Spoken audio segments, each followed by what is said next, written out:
Good evening. I hope you're having a wonderful night. I hope you had a great week. Welcome to the stream. My name is Matt Brotherton. I create stuff for Taco Viking Studio, and I'm here to draw doodles for you. On the screen already is the wheel of random prompts and challenges. It has some things on it that I have put on it because we are mostly out of the prompts that you have requested. So feel free to jump on to the chat and add your suggestions, and I will put them on the wheel. Currently on the wheel, we have the next daily zombie, which is hang on. There's he's on there twice. Because the next daily zombie is going to be in the style of Beavis and Butthead. The Beavis and Butthead zombie is on the wheel. The next 100 creatures creature is on the wheel. And I can actually go ahead and tell you what that creature is. We might as well put that directly on the wheel as that. It's going to be an angel. Send me an angel, oh, right now. And then the final thing on this list is a pet mimic, and that is Smeech's pet mimic. That is the plan there. Smeech's pet mimic is on the wheel. So I'm going to go ahead and spin this wheel to get started. And you can feel free to jump in the chat and add whatever you want to add, and we'll get it in the next round. It's Friday night. Let's do this. Spin. It looks like we're going to draw an angel. That's fine. I'm okay with that. I hope you're okay with that. Let's do it. Let's do it to it. Off goes the wheel. And we're drawing an angel.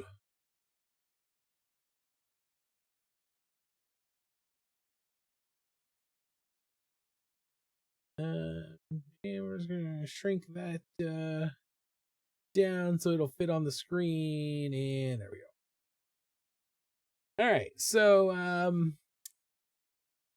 I have been trying with this version of the 100 Creatures Challenge. I have been trying to stay somewhat folklore accurate with all of the art I've done. So I think the plan here is to do a biblically accurate angel, but that actually is not as easy as it might seem, because there are multiple types of angel in the Bible. Like the biblically accurate depictions of heavenly beings, there are a bunch of them, ranging from just giants in general to like God's chariot is made up of angels. Lots of stuff like that. And honestly, they are pretty gnarly, terrifying, more or less. Like, they have tons of wings and lots of eyes, and just really, truly terrifying creatures. In the literal definition of like awe-inspiring. So I think for this, we're gonna go with some symmetry tools first. And I'm just going to kind of wing it on a few different descriptions. So we'll start with like the beings that are all one big eye in the middle. Start there. And then like 8 sets of wings. So we'll go 8 sets of wings.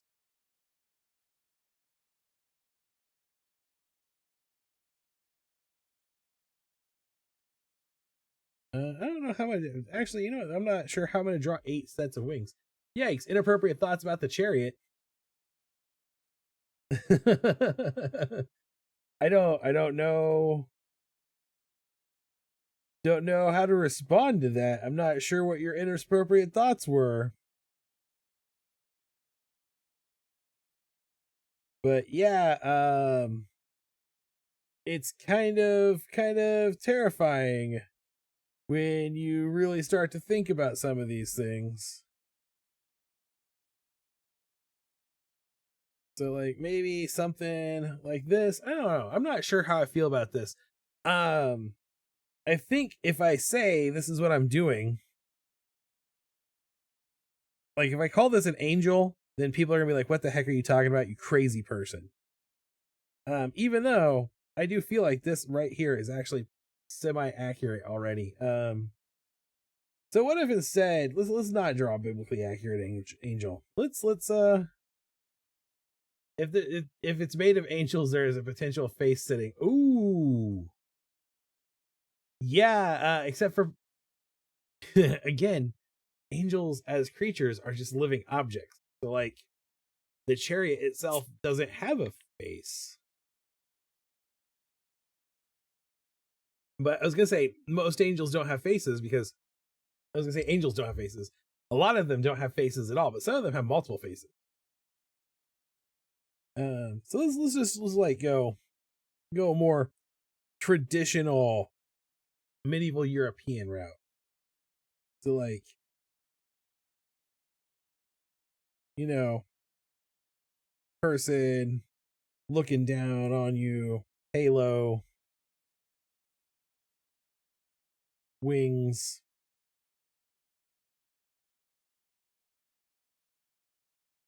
Go kind of this route here. Good luck telling my brain. Have an arm.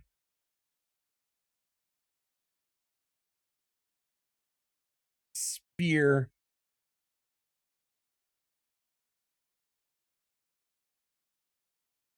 Second arm over here. Hand all out.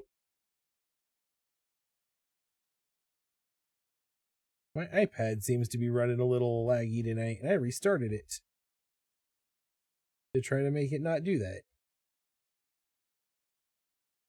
So how's it going? How was your Friday? How was your week? I hope you had a good week. I hope you're prepared for the snowpocalypse to come. I don't have to worry about that where I'm at. Apparently, I'm outside of the currently projected snowpocalypse field. As long as I don't go north at all, I won't be snowpocalypsed. uh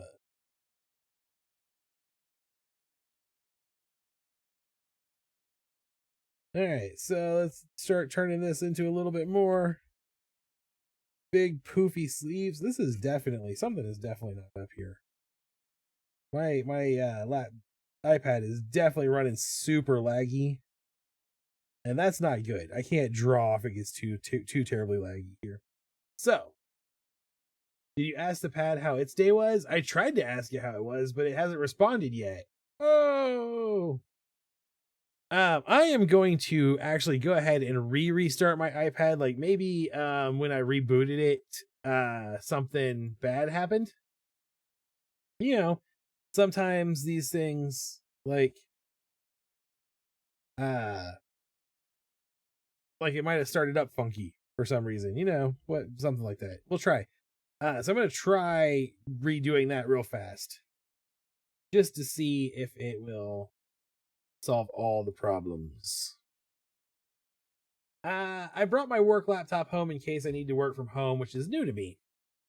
I work from home all the time these days. It became sentient. It could have. It's been mad at me for not feeding it or something. I don't know.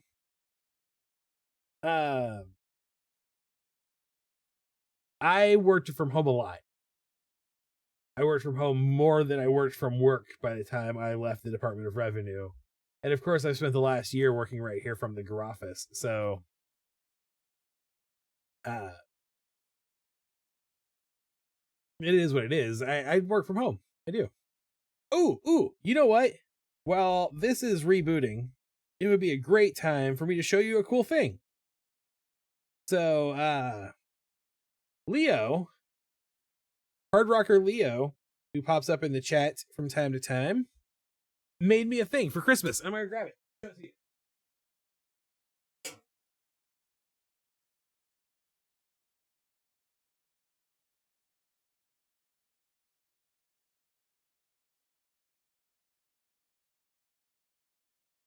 Look at how awesome this is.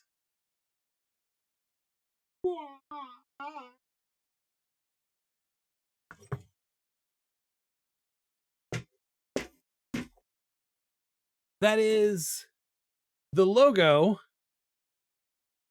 for the Carver. The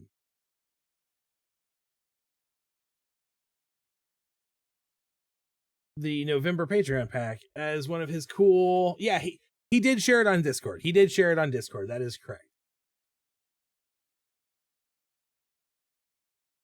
So it is really cool. It is really awesome.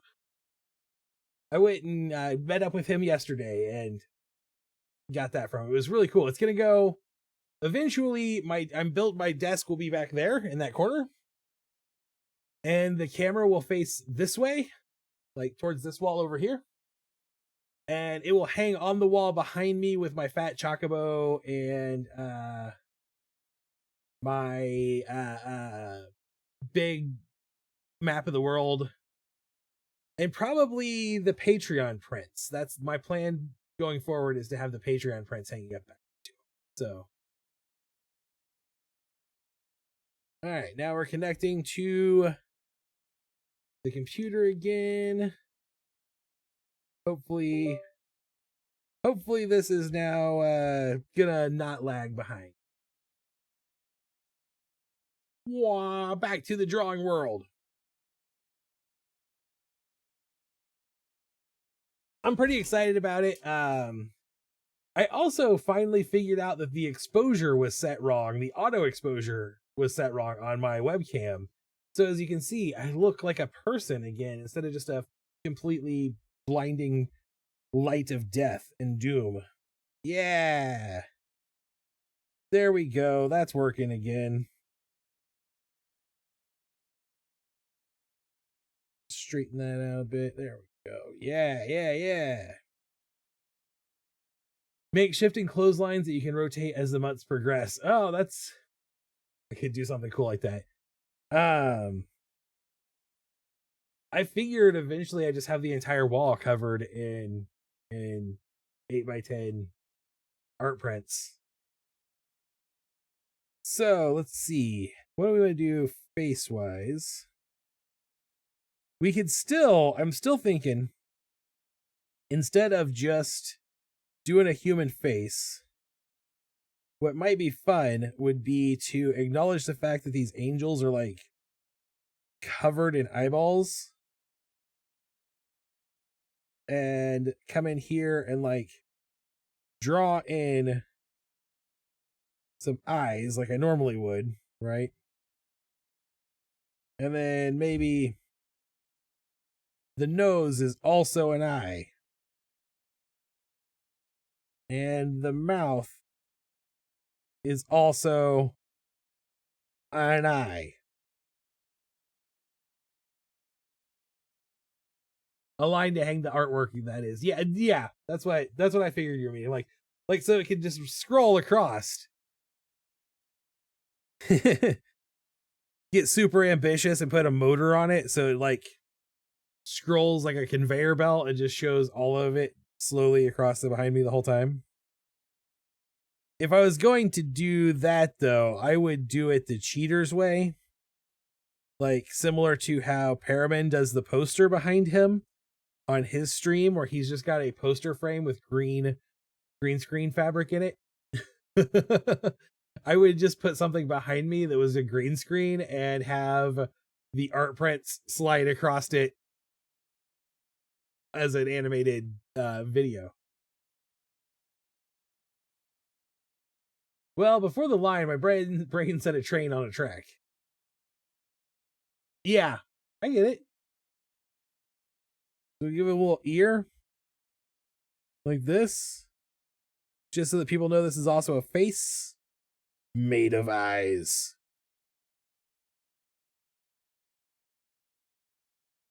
So we come down. Actually, I'm gonna get rid of this ear here.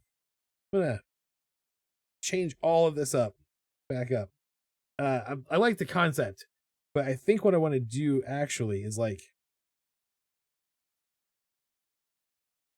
draw in the face first.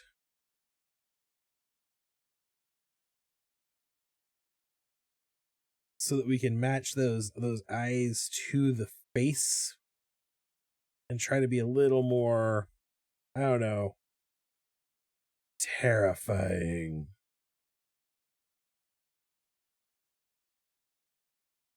Always watching. Always waiting. Trying to shape them to like the facial structure. Bend it around that cheekbone. Just so many eyes.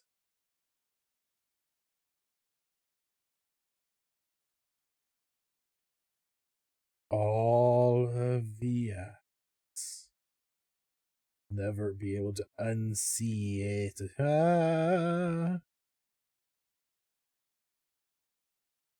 It's interesting to me. So here's the thing. I think I'm pretty well established that I am a fan of cosmic horror imagery. Even a row of eyes from top to chin could be interesting. Like, coming in like this. I think it's established. I'm a fan of. Oh, and nothing else. Ooh, hey, yeah. Let's take a look at what that might look like. Actually, I'm gonna come down here. Let me map in a face line, just so we know where like the face should be as we're doing this. So that would be the temple. Yes, you did just see me basically do the method backwards. So if we came in and just did like a line of eyes down the middle of the face.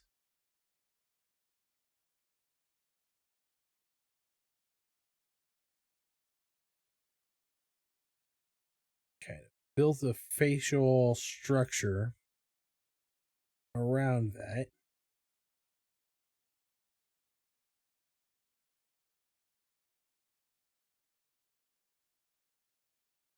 Maybe something a little like that.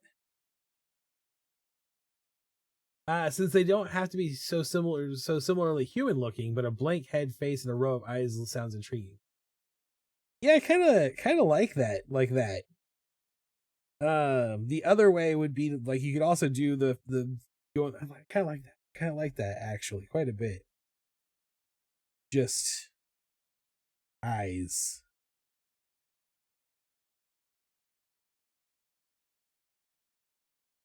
No other features, just completely leave that alone. Yeah, I'm not even gonna put an ear on it. And then bring this neck down.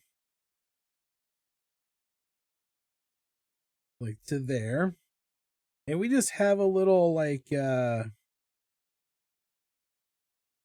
flaming halo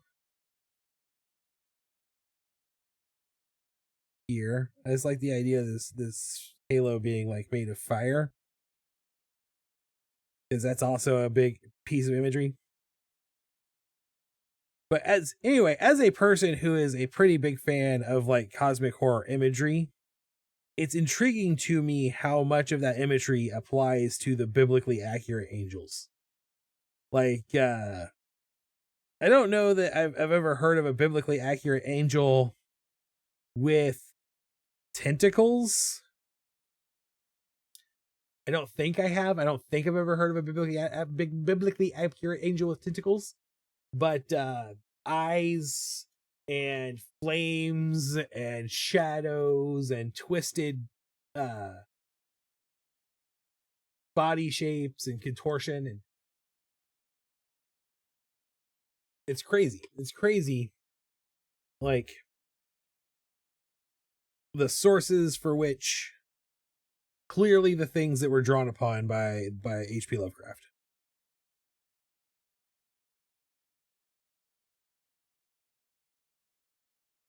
There on this arm here. And then I'm going to kind of lean into that whole idea actually here. So what if we kind of bring this body shape that I had, this kind of, thank you. I was really, really happy with that and going, I don't know how I'm going to do that when I ink that to make it look good. That looks really good in that pencil art. I kind of have this almost has been hotel thing going on with the original sketch on the body. And I think what I would like to do here is kind of extend that.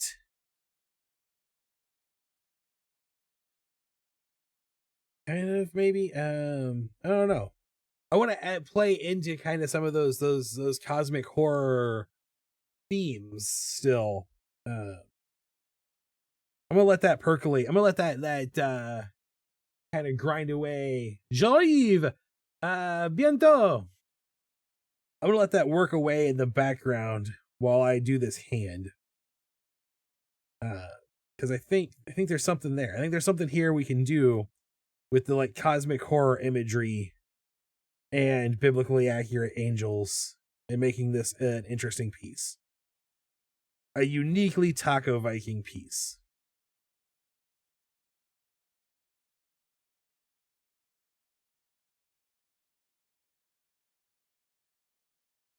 The stripes of eyes could continue on any appendages you add, maybe. Oh, that's kind of a cool idea too. I was gonna do like flowing robes,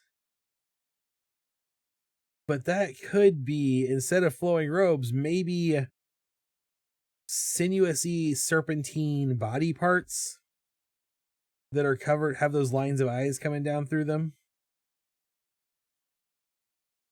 So we've got this arm here.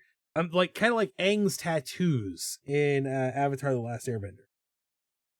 So like arm, biblically accurate Slender Man. Well, Slender Man is not exactly not fitting the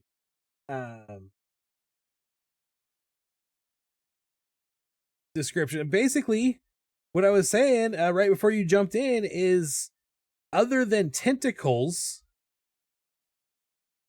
I can't, like, all of the imagery often associated with angels in the Bible, the biblically accurate angels, is cosmic horror imagery. It's lots of eyes, it's flames, it's mouths, it's distorted anatomy. So we'll pull this arm. So rather than having this arm reaching out benevolently, we'll just have it like extended. I actually kind of want them to be uneven. Does that make sense? Like I kind of want the arms to be uneven and have it hang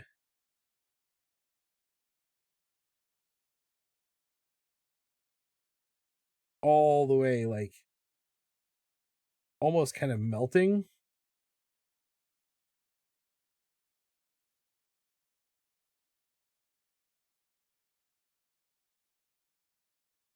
And then actually we can take this neckline and just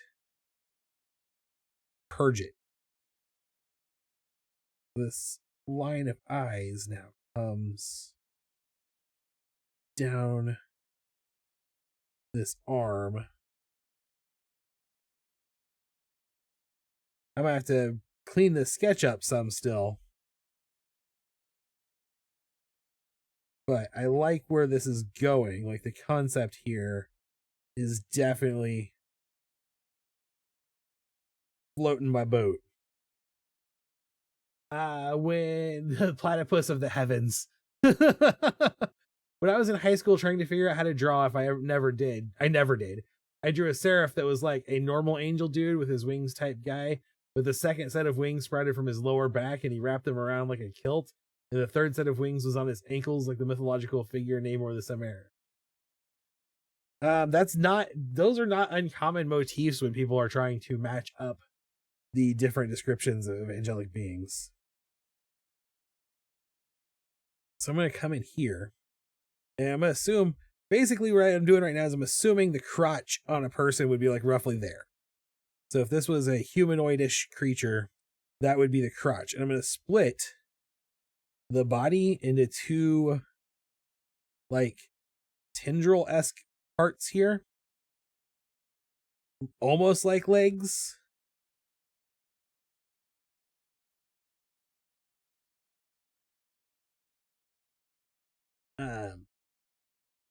And then I'm going to come in here and I'm like, imagine these are lines on the back is kind of what I'm doing is drawing through the shape to bring in these wing structures. And I don't know how to draw bird wings very well, so I'm going to pull a bird wing reference because I am a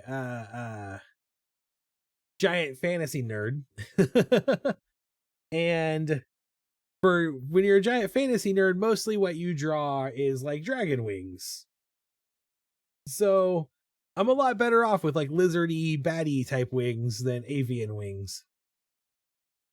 But it looks like what I need to know, the anatomy I need to know here, I'm literally looking at an avian wing anatomy reference, is almost the opposite of bat wings.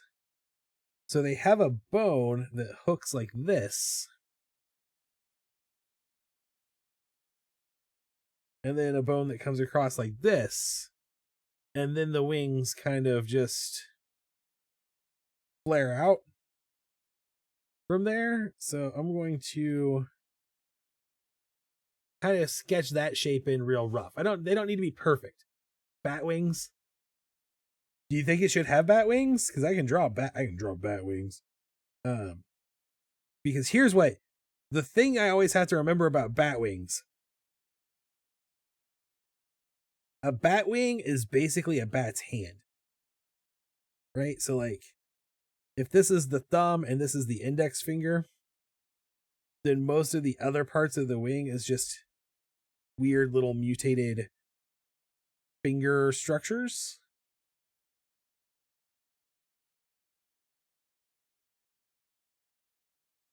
And then the membrane separating. Actually, I'm only going to do that one tine there. And then have this connect. Just throwing out ideas.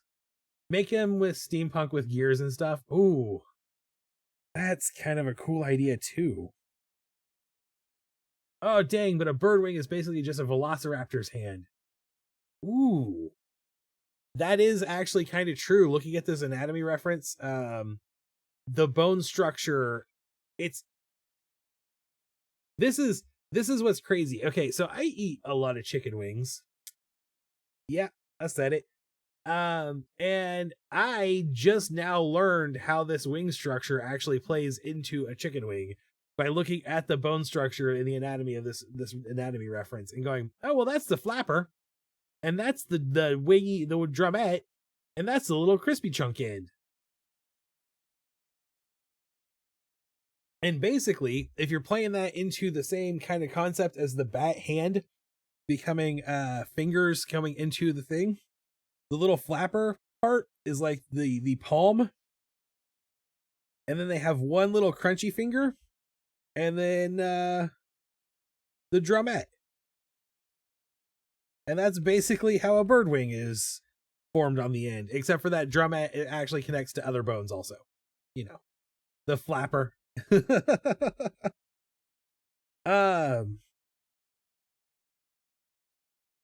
Another possibility. I'm gonna pull this, and I'm going to cut selection, paste selection. Basically, I'm gonna put that on its own layer because I like that wing. I don't want to lose it, but I want to try some other stuff here. Like, what if we come up here, like what we've got the flaming halo that I'm pretty proud of here. And we do flaming wings.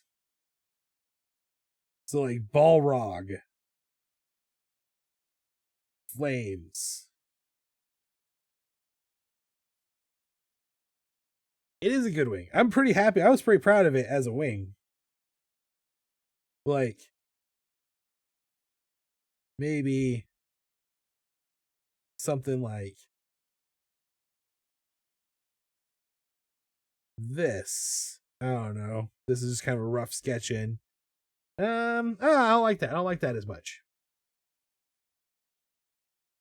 So we'll clear that. And then, of course, we could also just like, I think that they do this in Has Been Hotel even, where the wings are kind of almost like tentacled shadows. I think I've seen this somewhere recently. Like that, like the wings are made of are tentacles, like they really play into that cosmic horror vibe. Oh, I think I'm gonna go with this bat wing. I think I'm gonna stick to the bat wing here. It's got a good shape to it. Bat wings are people just be like, "What do you?" It's a bat wings are demonic, and I'd be like, could just also create a whole new shape of wing. Like there are tendril bony spikes that come down. Maybe expend them differently, or curve them, or add more segments. Lots of options. Oh, that's true. Let's play with some stuff. Let's try playing with some, like, we know we need some outside edges. So what if we start with like a segmented bit that kind of creates this outside edge, right? Because it's got to be like, I was getting ready to say there is physics involved in how a wing works, but it's an angel, so there's not, right? Like, necessarily. But let's start with that and then have a second, like, segmented piece that comes down like this. And then I'm actually thinking like a third one in the middle, almost like these are insect legs coming out the back. And then like a gossamer like membrane type thing in there, like this, kind of separating them.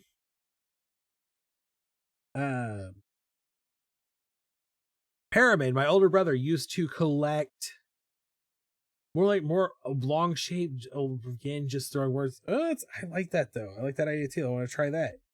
Paramin used to own a lot of Alien action figures. And one of those was a winged queen. And I remember it having these really cool membranous wings that I liked the shape of. So I'm going to draw this as kind of a tattered bits of fabric kind of thing here. This is just sketching in shapes. Not trying to art it, trying to just get some cool shapes. So like it would come out and wrap around like a little flag. And then whip back into tattered cloth. Like that. Multiple ones like butterflies and moss or like a dragonfly. Yeah, okay. It's like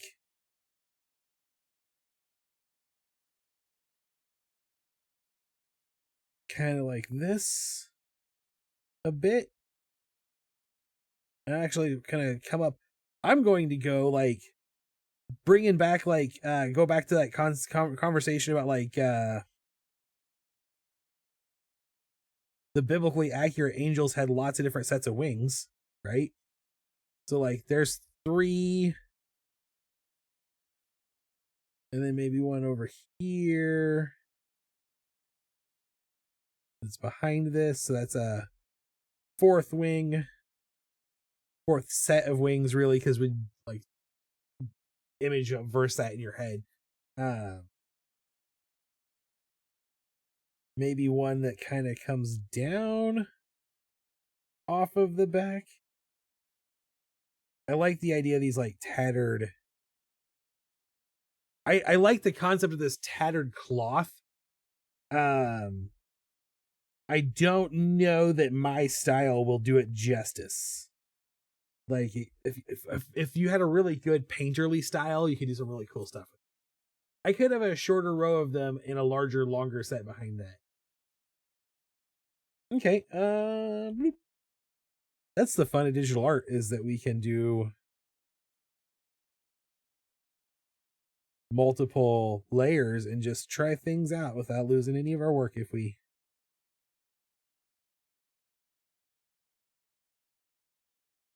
want to just come through.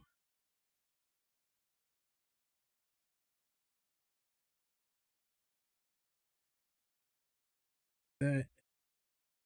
Ooh, I just had this idea, like maybe even multiple layers. Like, so we have this smaller layer, right? The small row in the front. And then like maybe a medium sized layer behind that. Like this. So we got the smaller ones and these medium ones, and then just like another big full sized one, like as long as big as all of these other ones combined. It's like wrap that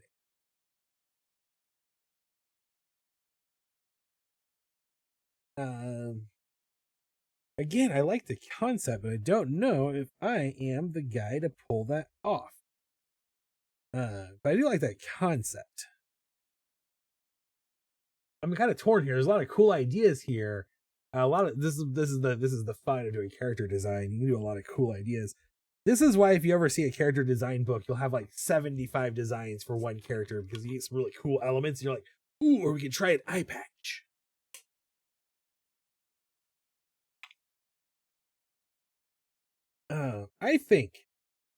I think because it's 20 minutes till 8 already, I'm gonna go with the original wing shape of this bat wing, and try to do some of that cloth stuff with that bat wing. So I'm gonna like lower the opacity there, and on a new layer come in and maybe try to bring in this idea, like implication of like a like almost scarf like thing here. Like this is what I'm trying to pull, is like an almost scarf-esque shape on this wing that matches the bat wing shape. So kind of like that. And then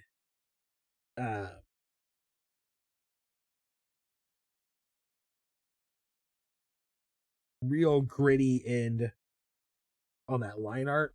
It would be cool too then at the bottom of the rows what looks like just whispering strips of cloth hanging down, and maybe one semi wrapped around a leg. Yeah, I can see that. That could be pretty cool.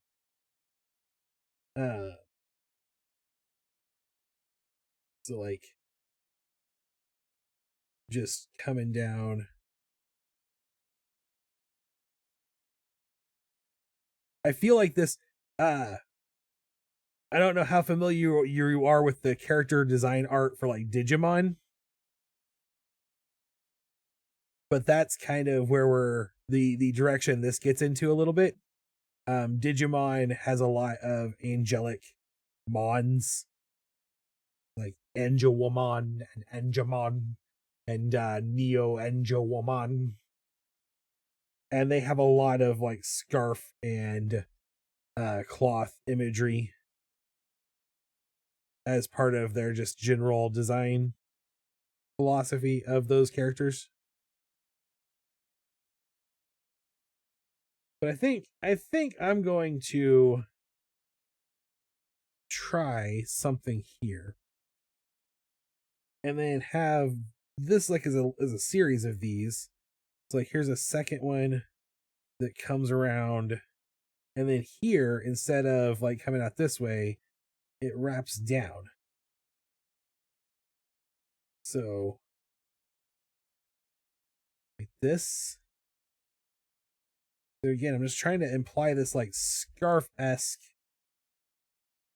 design that just kind of connects together.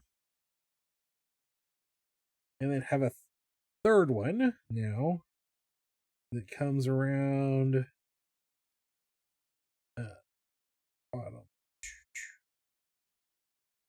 loops back and around, and then just down again, and just that.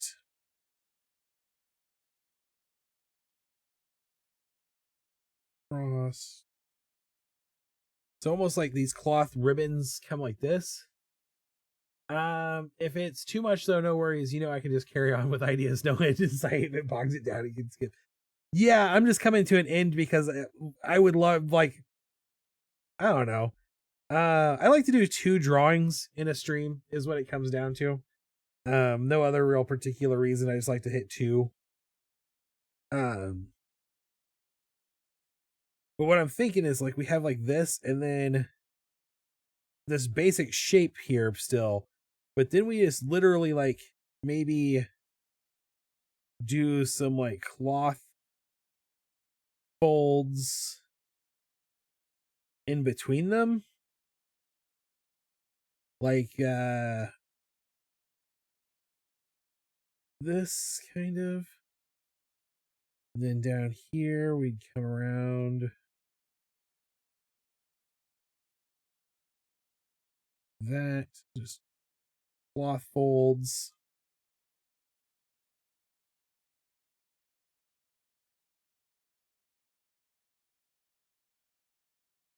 And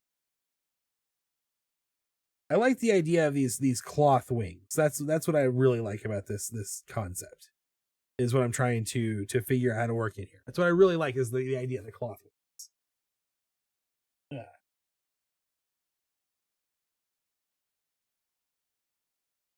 And then just real cheat action here as I draw in some cloth. This would come in and loop.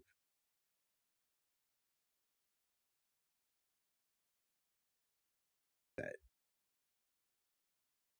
And then maybe this line of eyes needs to continue down and split off at the crotch. X. Down the legs.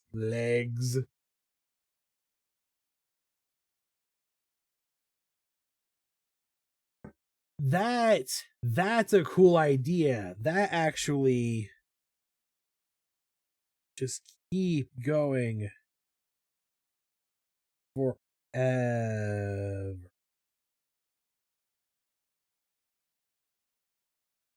like this one would really be the one that shows what all down.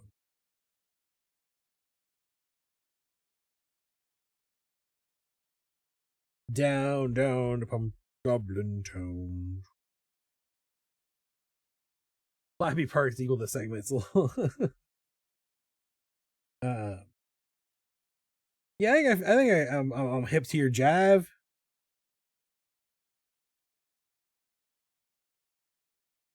And then all of this would be like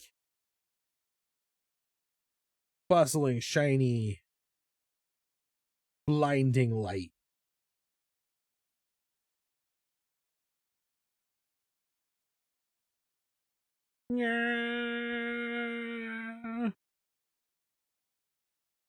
I sure hope it looks cool. But if it doesn't look cool, we'll just claim that we never wanted it to look cool to begin with. And if you don't get it, it's just because you don't understand the art, man.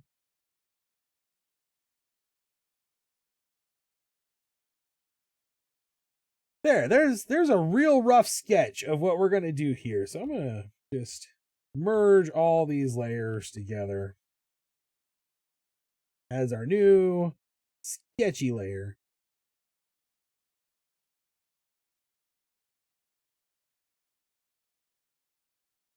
And lower the opacity there. So now let's try doing some line art. Let's try inking this in. Grab our manga brush. I want it to be kind of small. I want to try to keep the line art pretty fine. I'm going to start with the head here and just anchor all of that together.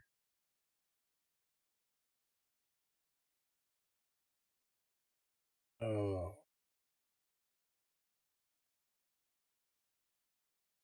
Sweet, sweet line art. It's a little too shaky still. I need to turn this up. Those wings kick buttons. You can fake the program shutting down and get lost if it stinks. Oh no. Look, here's the truth about art. And it's something I think that's worth bringing up. It's worth sharing with people, I think.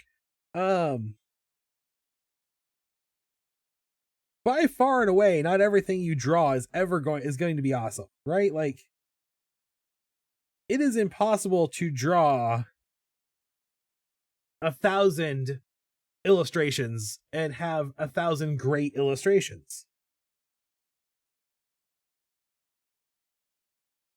There's always going to be some level of suckiness in there.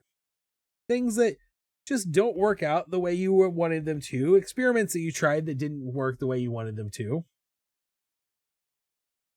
And there's no shame in that. Sometimes you try something that doesn't go the way you want it to.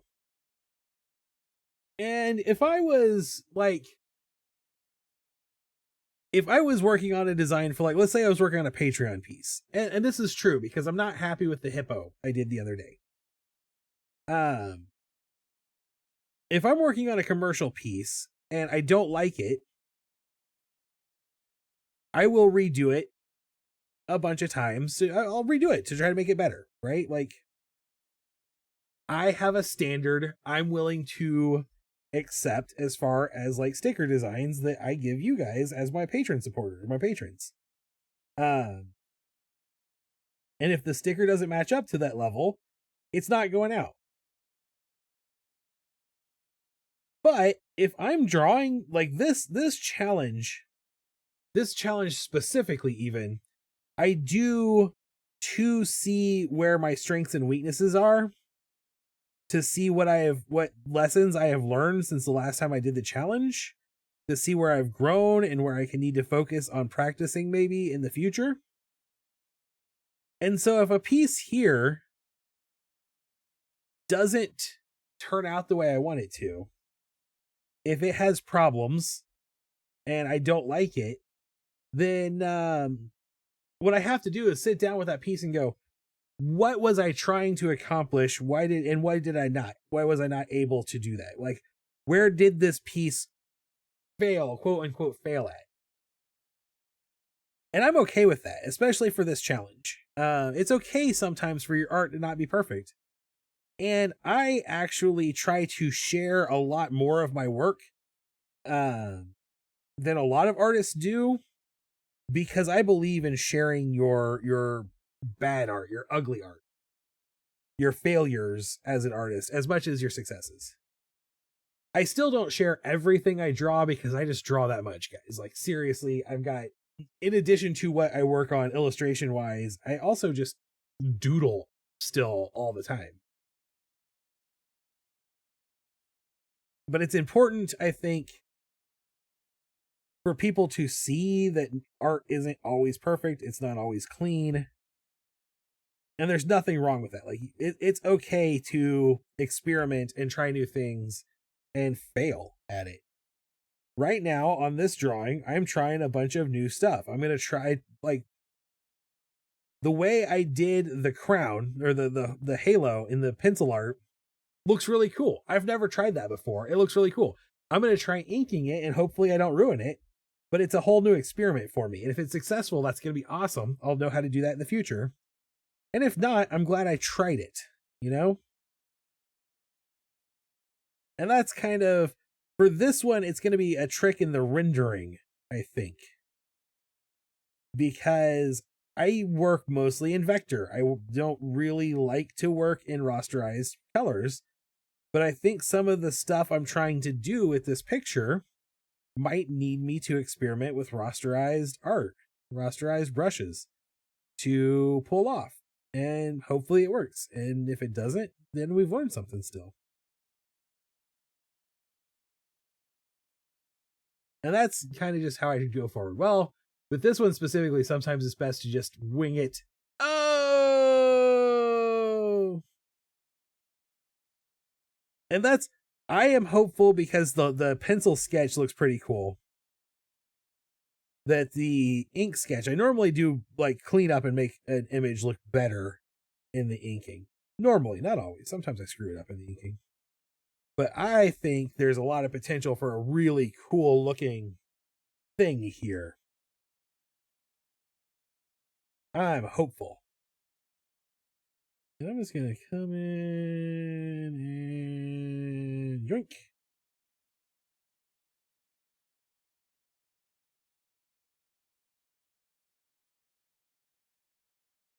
Womp.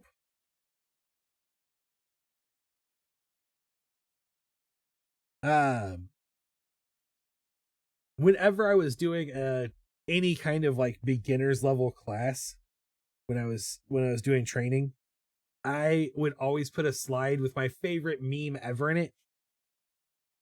My personal favorite meme is Jake the dog from Adventure Time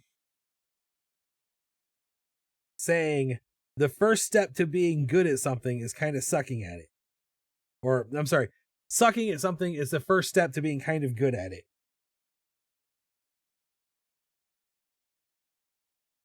And I always put that, there was always, every single beginner's like easy class I would do had a slide in my presentation slide deck with that meme in it.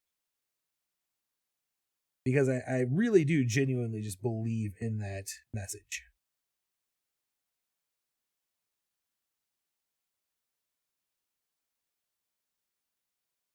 But that's the reason I do this challenge every few years, is because it's the first art challenge I did, and it lets me see how much I still suck and how much I have learned. To go back and compare art from year to year. Although I guess if I really wanted to do that really well, if I really wanted to have that comparison be a good, strong comparison, I would pull up those images and try to redraw the exact same image, just with my more advanced and experienced skill set. Um, So yeah, that's, oops. Ah, there, that's what I wanted to do. I wanted to look and see where we were at on that. Oh, see, I think this is gonna look good. I think this is gonna look good. I'm pretty okay, pretty stoked to see how this comes out as we're doing this. Oops. And I'm gonna come back to here. Have this just line in.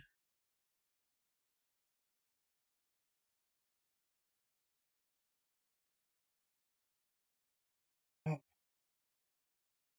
around, and over.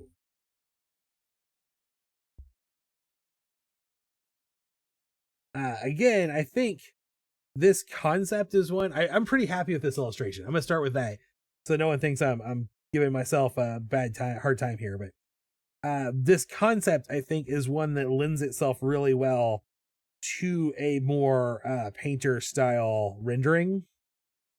Renders itself lends itself really well to a more painter style rendering style. Um, So if anyone is a painter and wants to give this concept a go, I would love to see it. If you decide to do that, if you're watching this as a VOD and you decide you want to try doing a more painter style rendering of the same kind of tattered cloth wing concept, I would love to see it. I would love to see that version of it.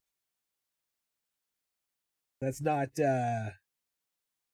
really how my style works, but I would love to see it in that style. I'm a doodler who draws doodles, and I am okay with it.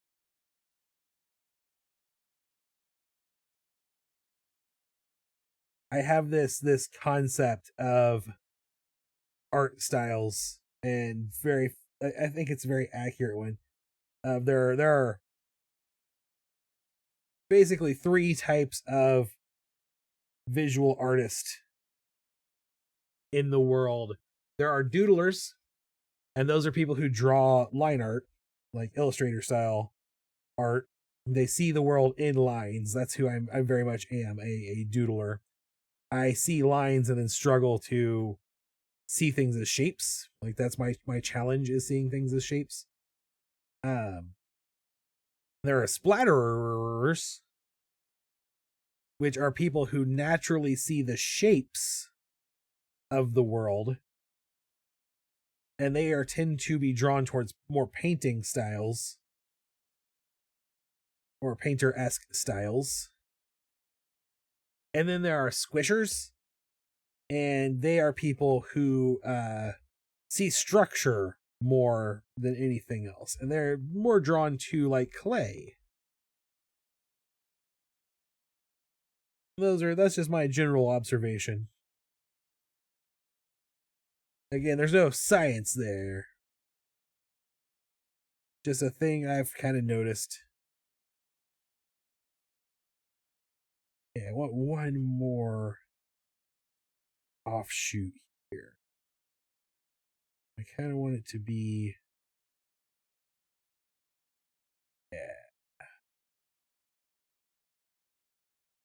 I'm gonna do that and have this be a little smaller, maybe, and flare out a little more, like it's coming towards us and then fading back into the background. So like this here.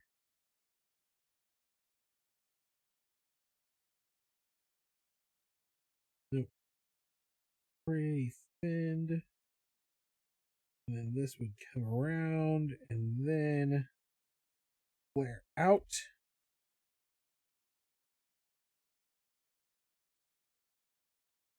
Oops, I don't actually want that to curl. No curling at the end. I want it to come straight across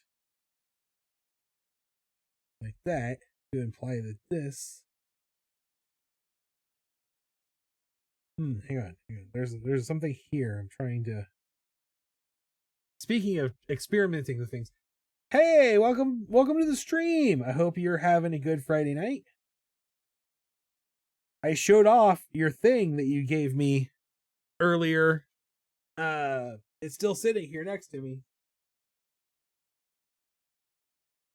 And it will go up behind me once I get the room rearranged and remodeled. Yeah, that's what I was trying. And then this comes back. And that's what I was looking to do right there. Experimenting. And then bring this almost widened out.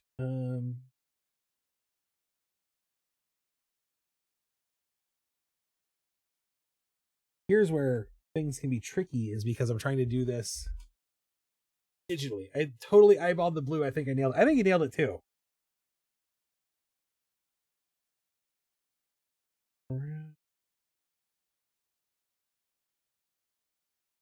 then we'll bring this.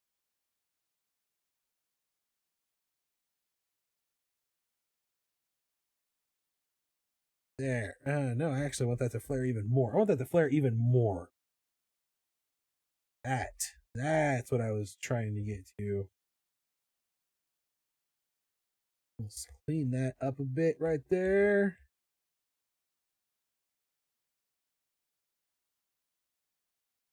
I'm imagining a whole gang running across the bottom like in the trailer. I really am happy with it. It's very. I'm excited to get it up on the wall, and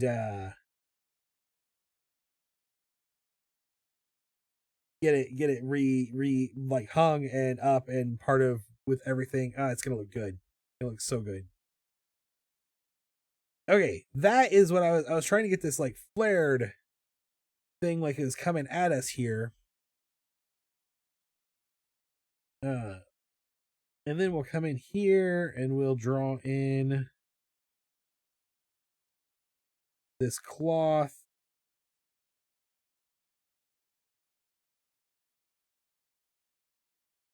Flappy bits. I don't know what we would exactly call this, the in-between cloth, other than flappy bits. I think the word flappy bits is the appropriate word here. Let's see. This piece like this.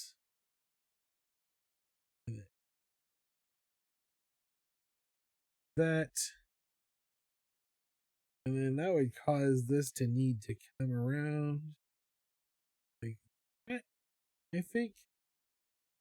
Yeah, so we'll bring this around and have a fold.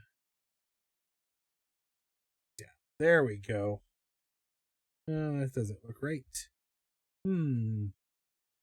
Just again, just a kind of experimenting and trying to get some things that fold out the way I want the fabric to fold. This is something I have definitely the technical term flappy bits. So one of the things, as an example of one of the things that I might need to work on going forward, is fabric shapes and folds and the way it hangs and trusses. A lot of my natural kind of cartoony style doesn't use a lot of fabric shaping to it, and I think that's something I would like to get better at in the future, just as a piece of the art that I would like to just be better at, you know what I mean? All right, so let's do this halo now. I'm just going to come in, and I think I'm going to try to thick line here that then comes like this.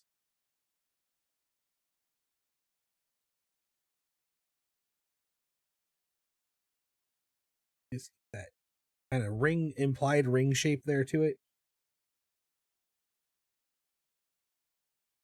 That's what I'm trying to go for anyway. And then just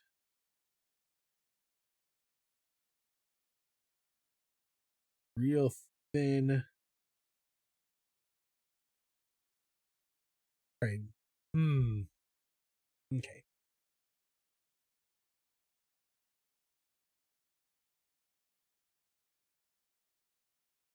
I might have to, you know what? I think the smoothness on my pencil is only set to 60. So maybe I just need to turn that smoothness down. That kind of helps some.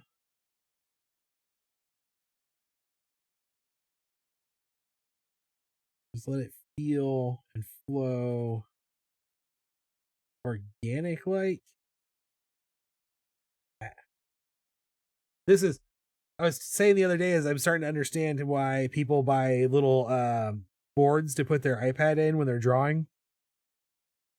Just now, my hand reached the end of the iPad and like fell off and screwed up the line that I was working on. And so that's why one of the reasons they would do that. I'm gonna try to just come in here. I wanted to keep this more organic, but I'm just gonna come in here and connect this without that hard bend. So that's not exactly as cool, perfect cool as it was when I did it before, but it's still pretty good. I'm still okay with that.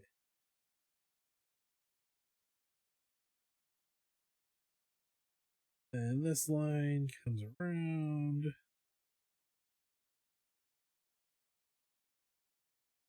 And I want to make sure that, yes, I wanted to make sure these weren't touching, because I think I might play with the color of this line art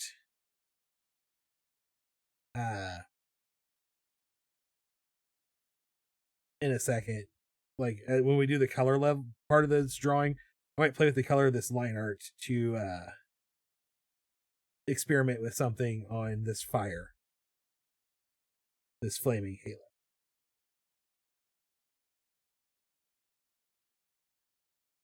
It might work, it might not. It's gonna be an experiment. That's one of those things. And I'm trying not to let the line art get too thick. The pressure sensitivity controls the thickness here, so I'm just trying to keep the sketches kind of light and just holding my hand real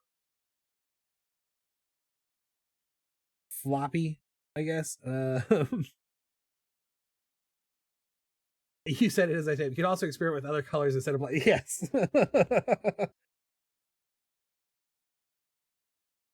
I'm just trying to keep my hand real floppy and loose. That's what I think is the key here.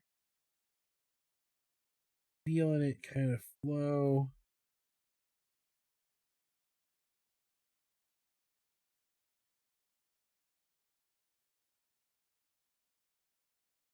Problem is, if it's too light, it breaks the line art.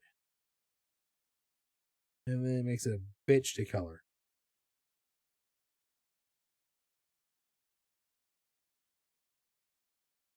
This is one of those things that would actually be easier to do with physical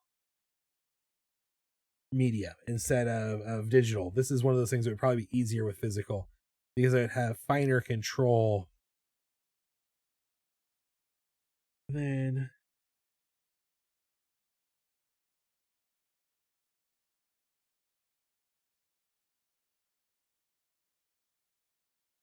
I don't know. We'll play with that a little bit more here in a little bit when we do and get into the color. I think we're gonna do some fun stuff with the color. All right, and then time for some eyeballs. I think what I want to do here is start with the eyeballs themselves and then trim. I'm gonna turn that smoothness back up. Trim them to be lidded.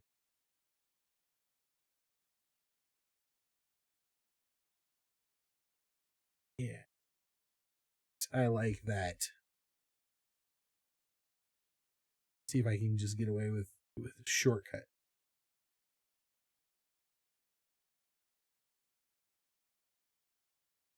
Yeah, that's gonna look good. I'm pretty happy with that. Peering, it's almost like it's squinting with all of its eyes. Let your hand pretend to be a seismograph. That's kind of what I was trying to do, yeah. Easier said than done, really. I was even doing the this style. So I know literally holding your pencil like this is called the tripod stance. They're holding, I don't know what this hand position is called, but you've got this hand position and this hand position also, and then this one is the tripod. And I normally, because I draw mostly like I would if I was using a pen, am using the tripod hand position. When I'm actually drawing with physical pencils, I tend to hold it more like this, like with this style.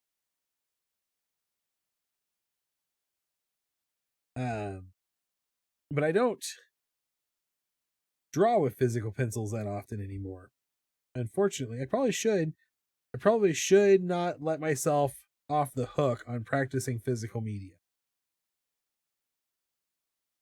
It's probably not just help me like be better as an artist, but it's probably good for my actual hands.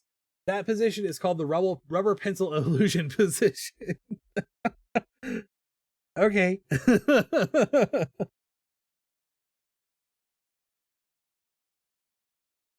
I didn't go to art schools. I don't know any of the formal terminology, you know. The only reason I know the tripod is because I watched another artist talking specifically about the tripod hand position and kind of a defense of it. Because a lot of art schools will teach you not to hold your pencil like this anymore. And I would agree, for the most part, not to hold a pencil like that when you're drawing.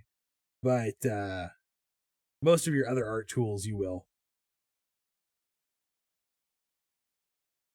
And part of that is the ergonomics of that position push you to drawing with your wrist more. You know what illusion I'm talking about, right? Yeah, this one.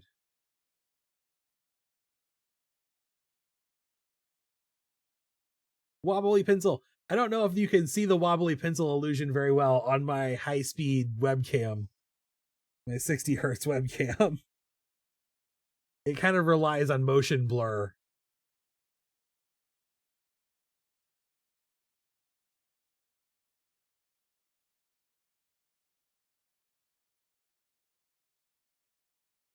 So I want to share a gripe.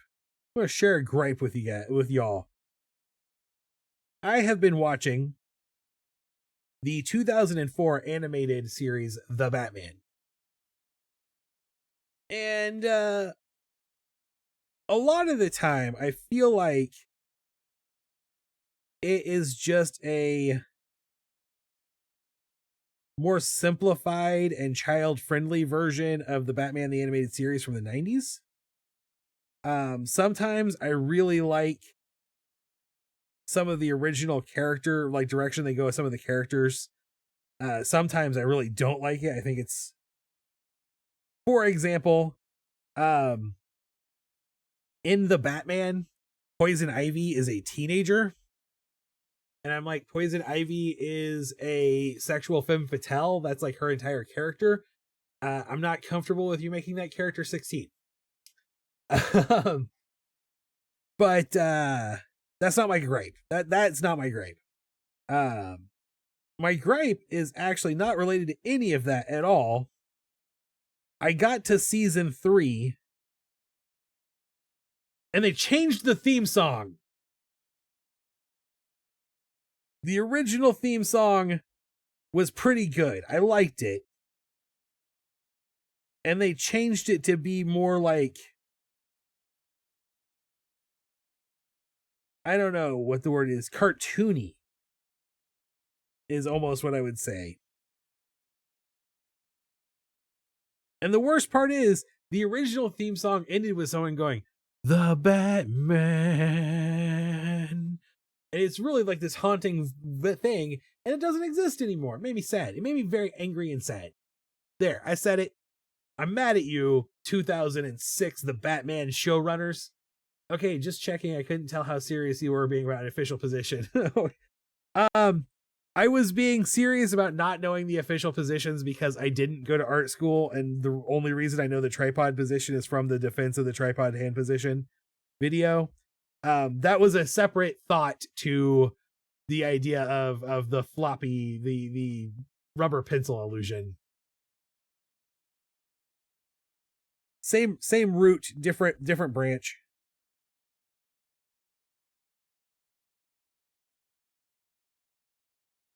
Same root, different branch. That's like the tagline to the new Karate Kid movie.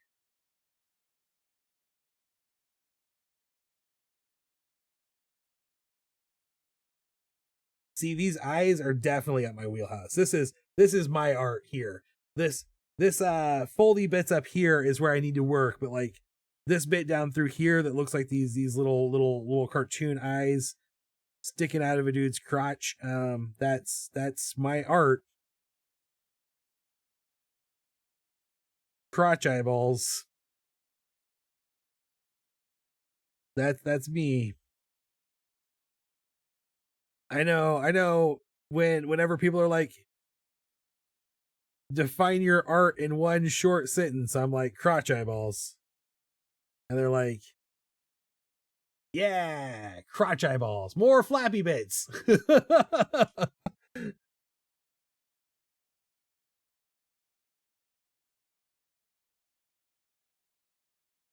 You want more flappy bits and not more crotch eyeballs? What's wrong with you guys?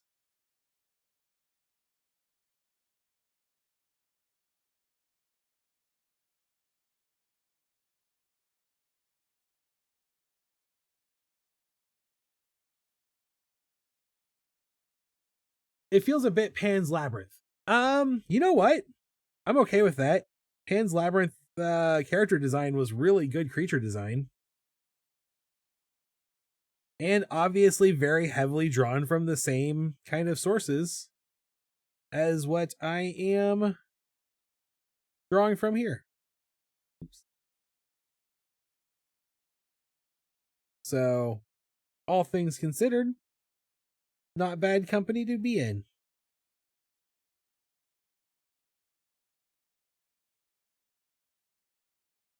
The Batman.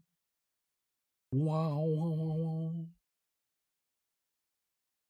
The Flappy Bits was talking about the pencil. Oh!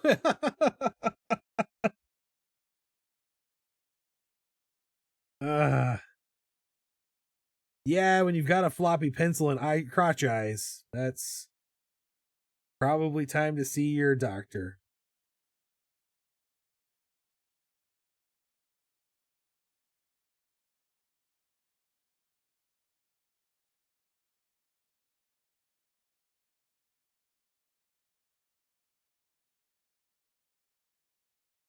The important keep your crotch eyes. The important life lesson here, I think, for tonight's live stream is if you give me an opportunity, any excuse at all, really, whatsoever, to draw a bunch of eyeballs on a character, I'm gonna take it. And if I can draw a bunch of eyeballs on a character and maybe also imply that it is be tentacled, that's the route I'm going down. You say that fast enough, it sounds like a real condition. Crotch eyes.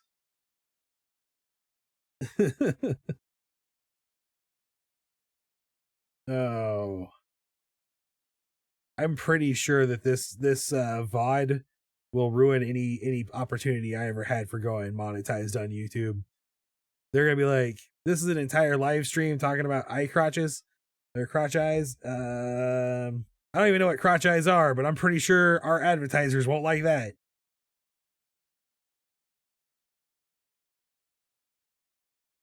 Then I'll have to get an Adam and Eve sponsorship. I definitely feel, even though the shape language is very different than Has Been Hotel, I do feel like there's a certain level of Has Been Hotel influence on this angel art. And that's okay. That's a good show. Like, and Flappy Bits, right?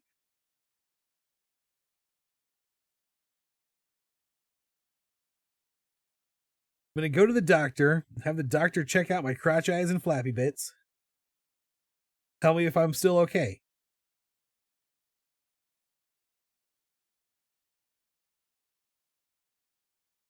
There are definitely worse shows out there to draw influence from.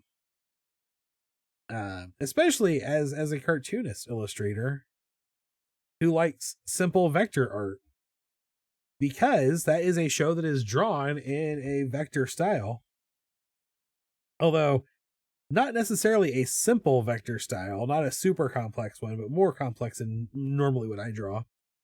It's a good show. It's a good show. It's one that I have to defend. I have seen people complain about the ugliness of Western adult animation. And Has Been Hotel is sometimes on that list.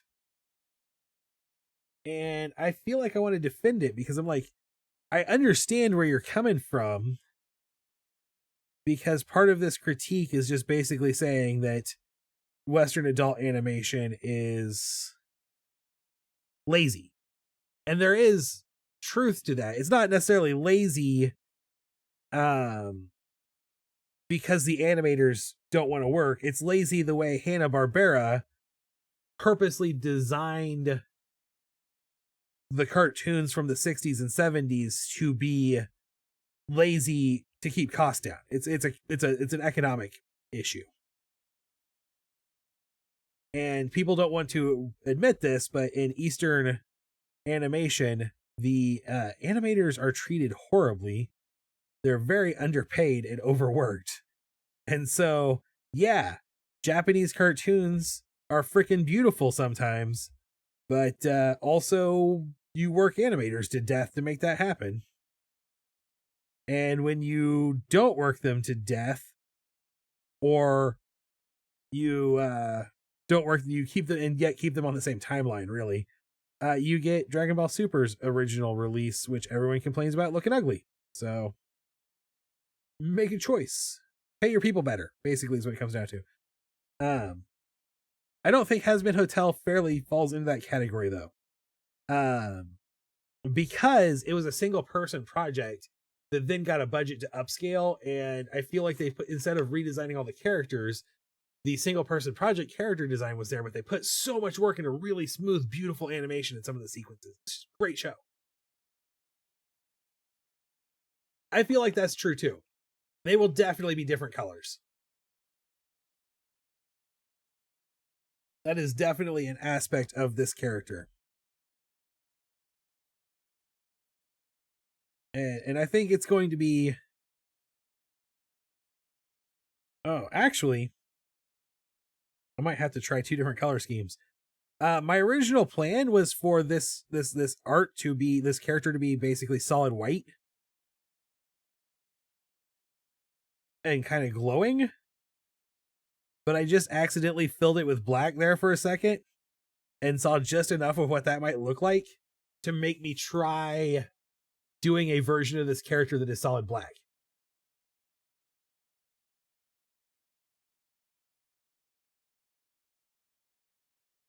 Of course, I want to defend Hanna-Barbera. Hanna-Barbera is the reason US animation exists as a structure to this day. Like, you would not have any of my favorite cartoons in the modern era. You would not have had any of those awesome 90s kids cartoons, the Disney Afternoon or the DC, the Fox Kids WB cartoons, if it wasn't for Hanna-Barbera. Disney and Warner Brothers made cartoons in a certain way that made them not invest in televised cartoons. And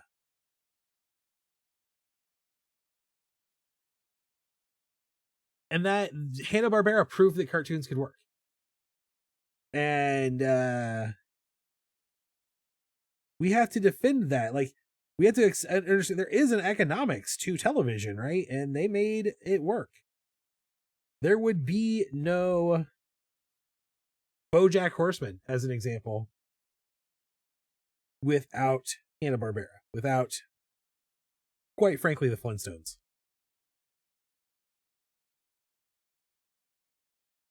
And honestly, the entire concept of anime comes from the same place. It was a person going, what can we do to bring the costs of Japanese cartoon production down enough to be able to create cartoons and not rely on Disney? So it's like they didn't decide on one type of eye, instead they have all the eyes. That's a cool sentiment. I like the colors will be cool that way. I wish we had thought of that earlier, because I would have literally drawn in different eye shapes, like human eye, animal eye, just a bunch of different eye shapes. But I feel at this point I've drawn so many eyes that it would be weird to change it up.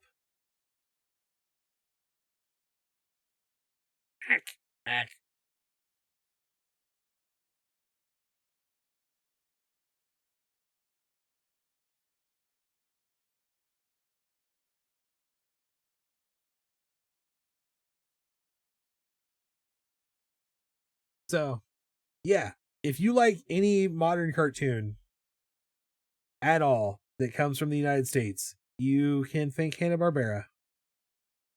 Because literally, without Hanna-Barbera, there would be no televised cartoon industry.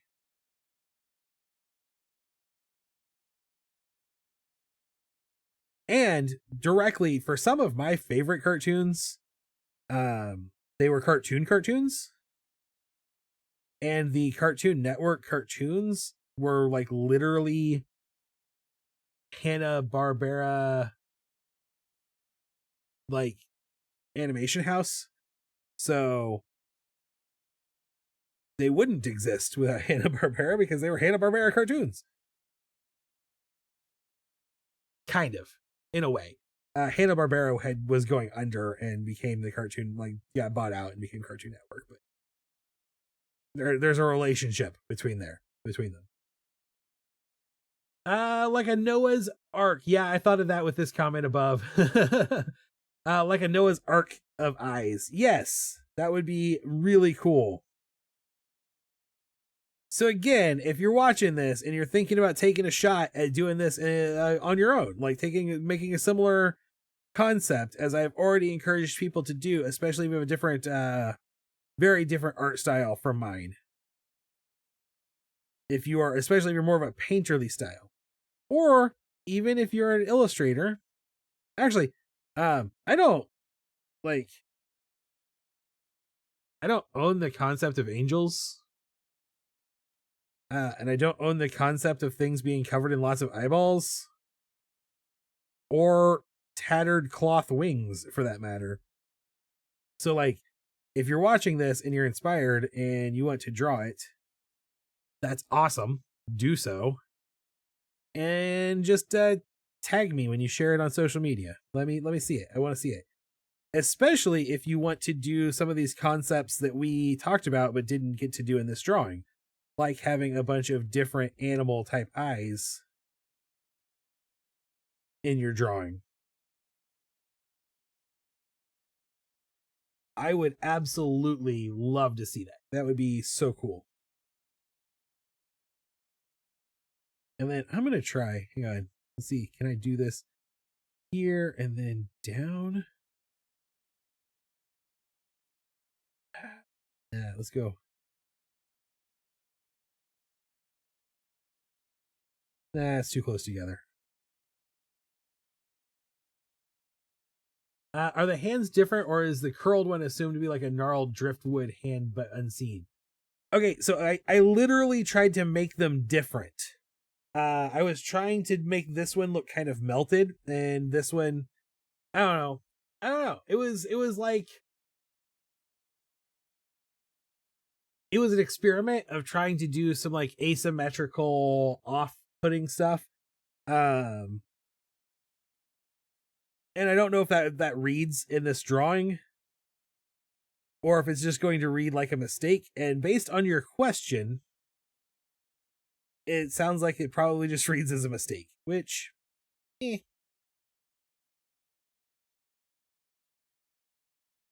But my original idea was to have this hand like if they are different then good. Okay, yeah. That's also like this arm is super long.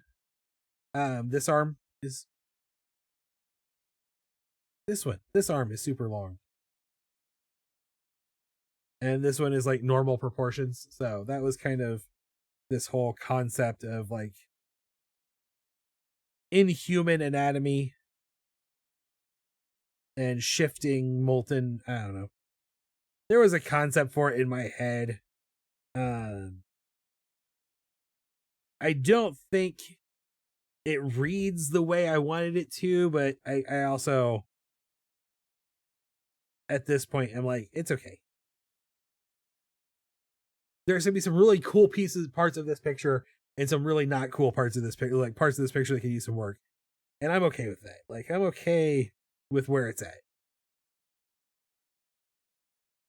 Like, honestly, I really like the way these eyes are coming out more even like than they do in the rest of the body. I feel like there's more shape to them. I'm really happy with that.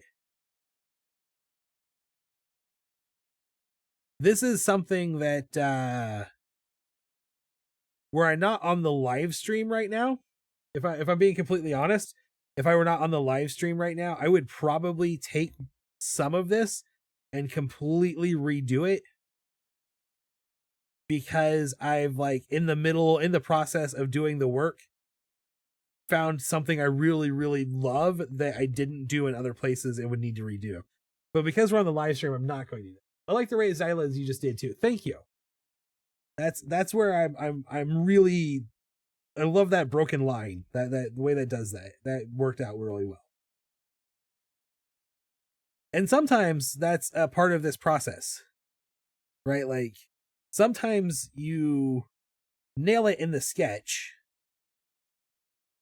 and sometimes you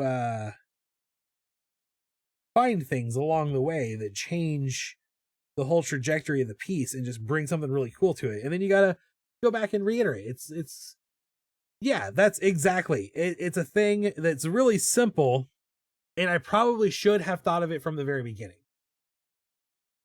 because it's fits into the style. I've done things with eyes like this before. I just really like it.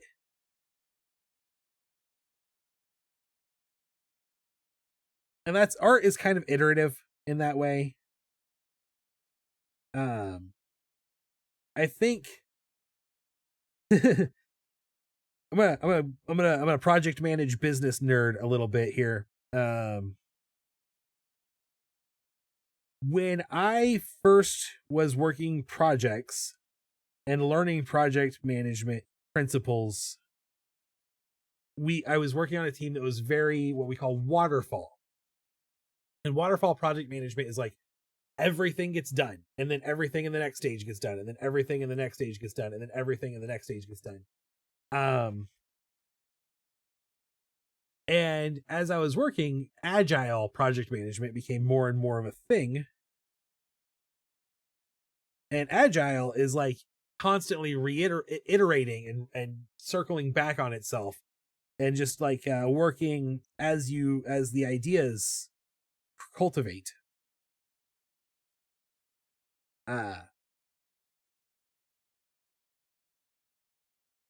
This angel is evolving as it's being created, feels like a metaphor. There you go. That very well could be. I'm going to try a little something here also with this eye.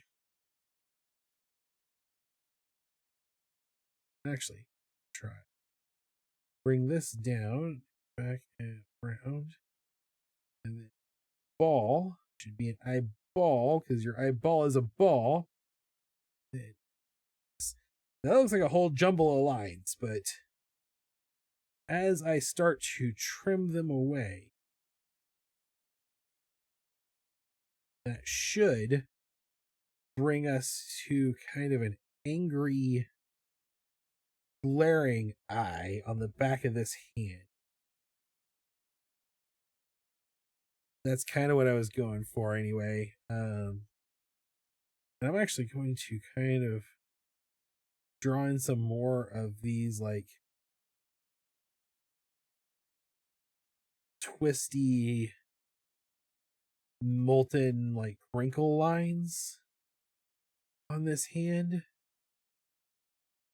Like way more detail than I would ever normally do on a piece. Just trying to like kind of do some weird, uncomfortable implications. I was telling my dad on our morning walk this morning.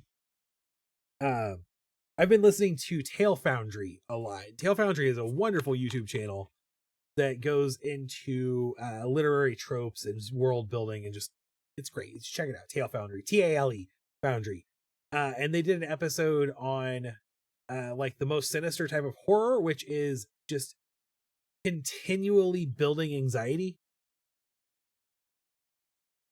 where it's about there's no release, and that's kind of like it's about being uncomfortable. Okay, and that's that. Anyway, long story short, I like this like slowly growing, detailed wrinkling on this hand here, because it doesn't match. It doesn't match, and that makes it uncomfortable. We need a head on this spear, and then we are getting close.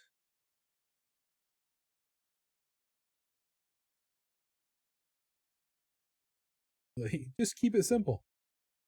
Keep it simple, stupid.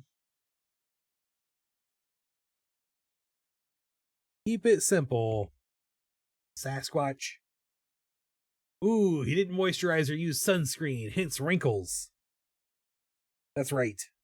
All right. So, I'm going to duplicate this layer. Well, I'm going to duplicate this layer a bunch of times because I want to try a couple of different versions of the color rendering process here. I'm going to start with this. I'm going to start with the one that I want to test and just see how it feels. I'm going to lose all of that detailing that I just drew in because I wasn't sure if this would work at all. So this is on its own layer, by the way. Like, I didn't lose any of my work. But I like maybe this hard concept here of just like hard black and white.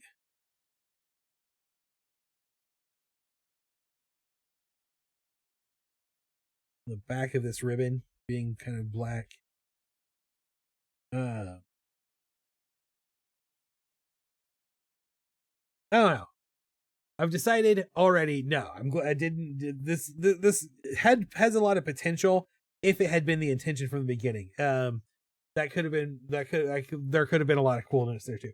But I had intended from the beginning for this creature to be solid white, and so I drew it as though it was going to be solid white. And there is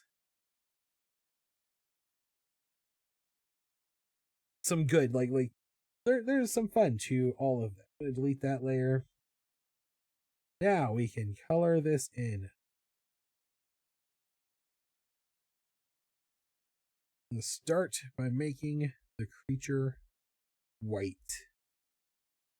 The creature, the angel. We know it's an angel. No, we know. Why am I talking creature? And then I'm gonna come up here.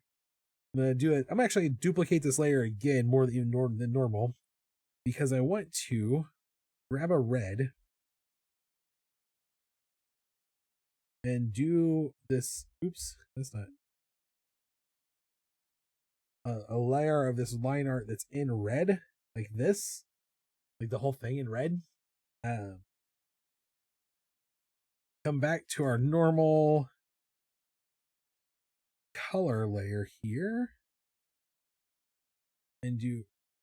Ooh, that shouldn't be inside that. Where is that break? Oh, right there. That's where that break. Right there. Womp. Are there any others? We'll scan through there real quick. No. Okay. Some orange. And then a little yellow in there also. And again, I'm just pretending my hand is a seismograph. You know, floppy rubber pencil illusion style. That's the plan I got going on here.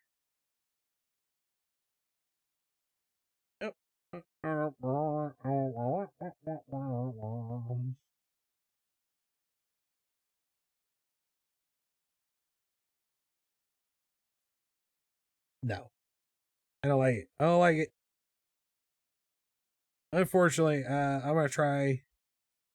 I might try some other things here in a little bit, but I don't like it. I don't like it. I don't like it at all. Look bad. Look bad. What I'm gonna do is I'm gonna ignore the halo for now because I'm gonna try some pixelized work there on it here in a second. So let's just go ahead and finish everything in the color layer, the flat color that's white. So the whites of all of these eyeballs.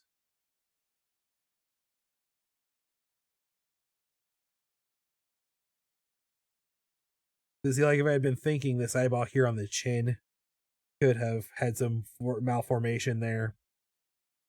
Would have been cool. These ones that are on the edge of this arm should come up, raise up off of the arm. A future project could be to take this similar concept, make it dark and mysterious like that. Something that makes you feel uneasy, then give it the most pure, beautiful, charming, shimmery halo that would be assumed to be atop the stereotypical reimagining of an angel. Yes, that's a beautiful concept.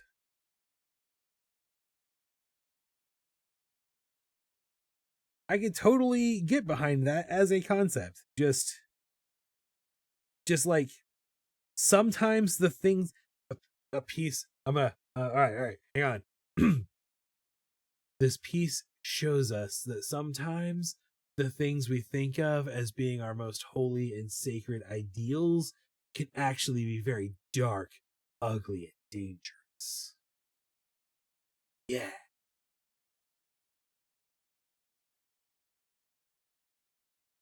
That was my inner Keanu Reeves. I hope you guys appreciate it.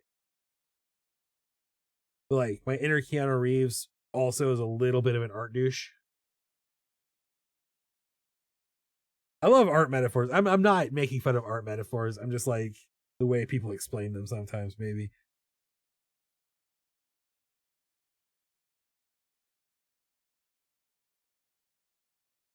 My art doesn't normally have depth to it.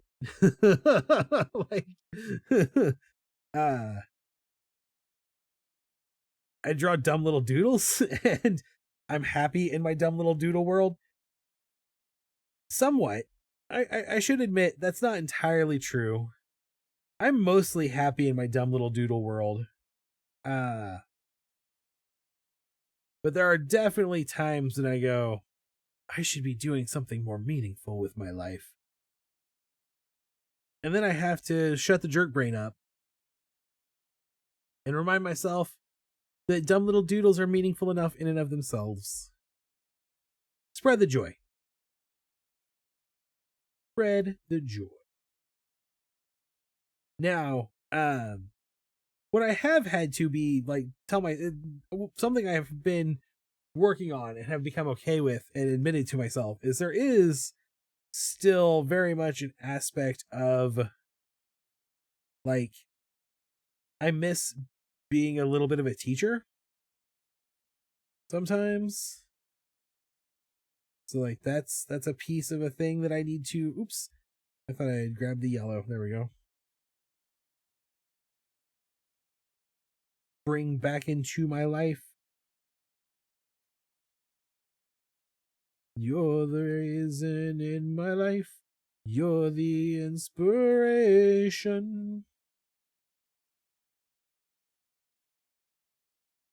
And it's okay.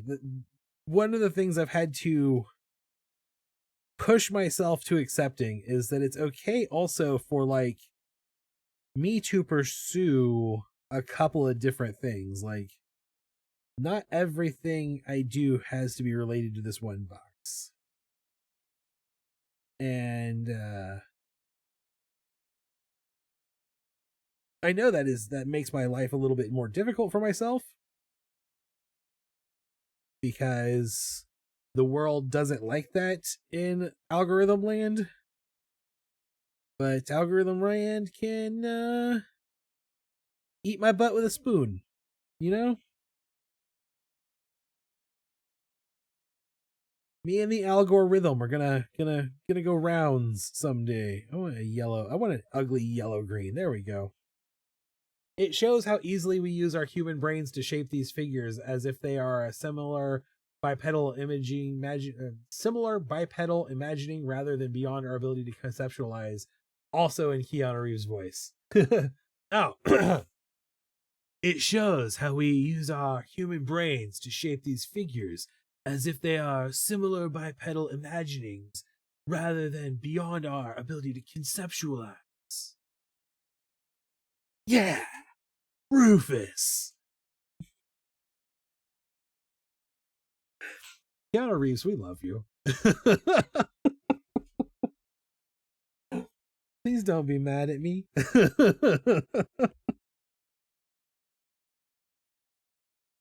I've never claimed to be a good impressionist. The hands and the head shaking really add to it. Oh. My voice acting skills are pretty rudimentary. And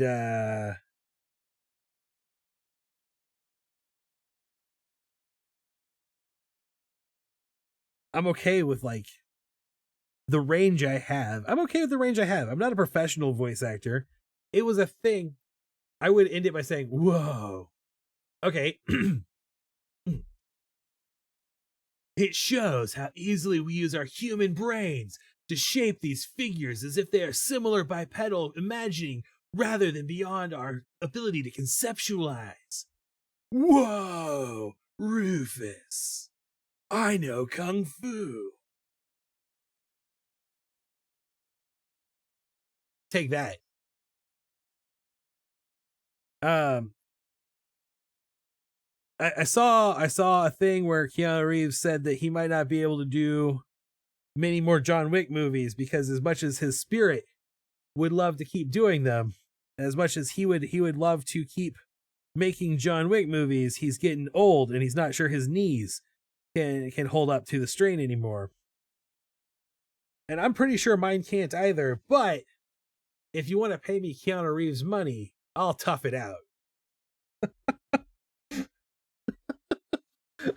I'll be John Wick 6. Oh.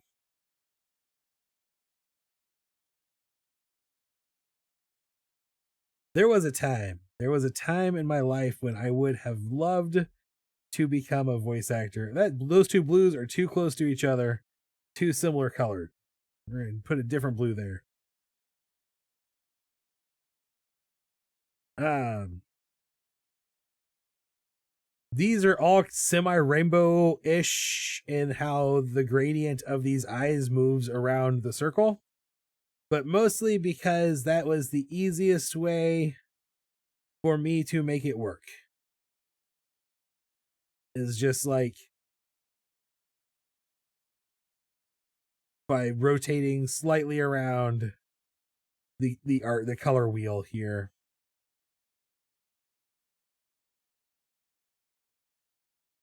I like it. Kidney implants. If they pay me Keanu Reeves money, I'll get robot knees.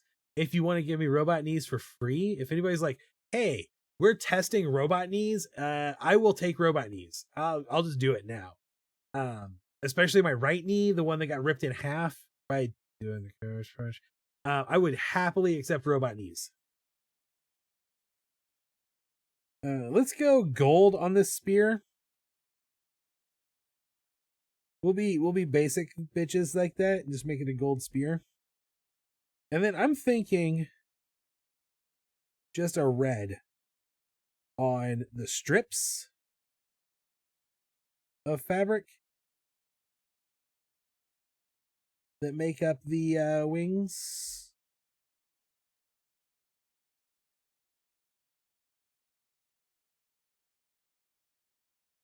And then oh no. How I managed to screw this up.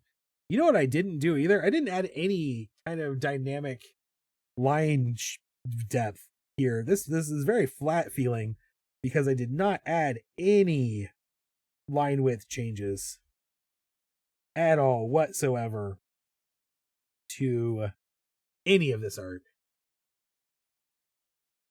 And then I'm gonna go with this like darker red for the flappy bits. Oh, something isn't right here. Right there. That's where the hole is in the line. And then there's going to be a hole in this line art. Looks like right there is one.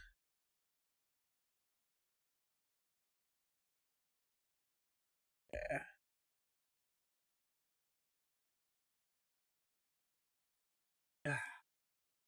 If robot knees, I would expect them to make that mechanical noise. If they didn't, I would make the noise myself. Yeah, like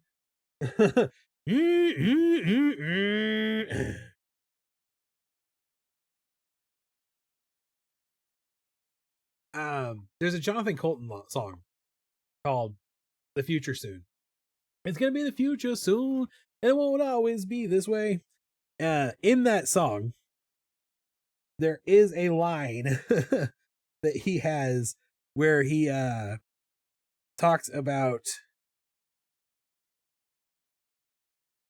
like she can hear the weird whir of the motors inside or something like those. I can't remember the exact words. The servos. I think it's hear the whir of the servos inside. And she'll know that he was on the wrong side of the robot war. I like Jonathan Colton. Fan of Jonathan Colton. I like this. I do think I'm going to come up to the line art layer and I'm going to grab a thicker brush. I'm just going to add just some subtle line weight in places. Actually, we'll even just do it with the other brush. We'll just add a little bit of dynamic line art, little line weights to it. Just to give it a feel of being more professional.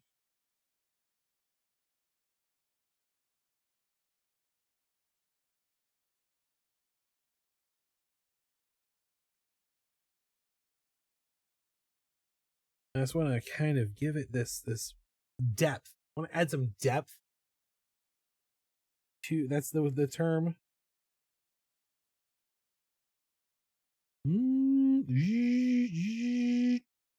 Honestly, at this point in my life, the most likely part of me that's going to need to be replaced is probably actually my wrist or my shoulder.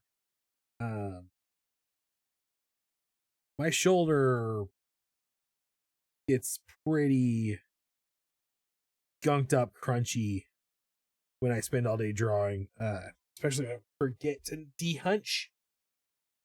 That wing could easily be in an anime if it was drawn better. um, I'm pretty happy with it because it is definitely a thing I'm going to want to practice. The concept is brilliant though. Like the concept is great. The idea is great. The execution is a thing that I need to just work on. In the future is the cloth mechanic, the cloth physics in my drawings and rendering. I just need to add it, make time basically to practice it more. And that's okay. It's okay to have weaknesses. If we were all good at drawing capes, then the only art in the world would be Todd McFarlane. I just made a joke about art from the 90s and a comic book artist that probably most people don't even understand that reference.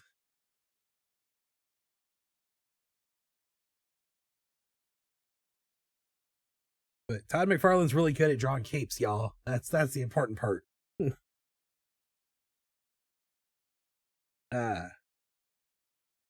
If I really want to take this this concept for this character, and make a really dramatic, flaring piece that befits the concept the way it is in my head, Todd McFarlane is the artist I would imitate. Is there an easy way to fill a space in one step as a gradient of a color? I hope I worded that right. Not in Adobe Fresco. Adobe Fresco does not have a gradient tool for vector layers.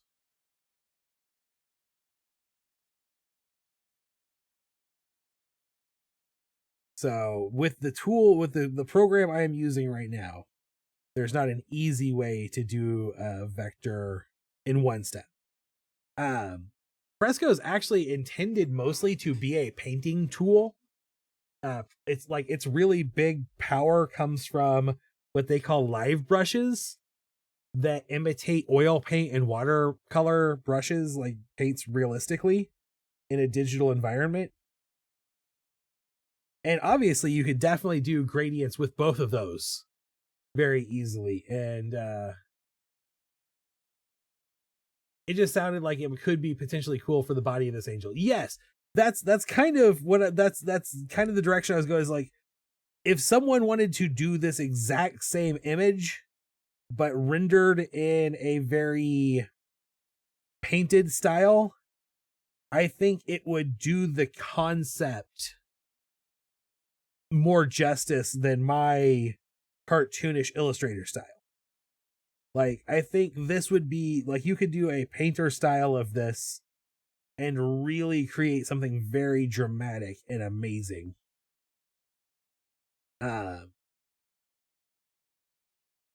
Or even an anime style would be cool, or like a 90s comic book. Like Todd McFarlane drawing the same concept would just blow it out of the water with the level of high dramatic, dynamic design work that I think would just be beautiful with this concept. It's kind of in my head. There are some artists who have done official Dungeons and Dragons art that I think would just blow this concept out of the water. Those things are just not necessarily part of my art style.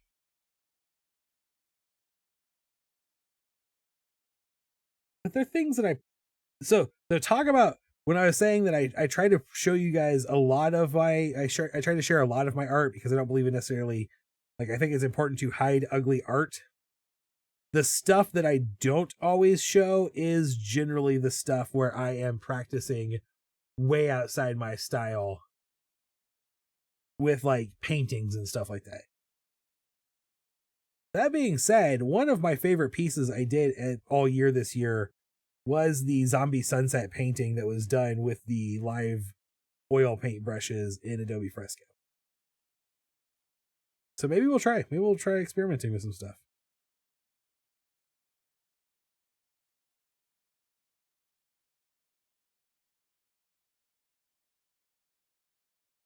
it never hurts to experiment and try some things out and see where it's going. I want to really bring this shadow on this headline way out here to imply more of a neck shadow. That's what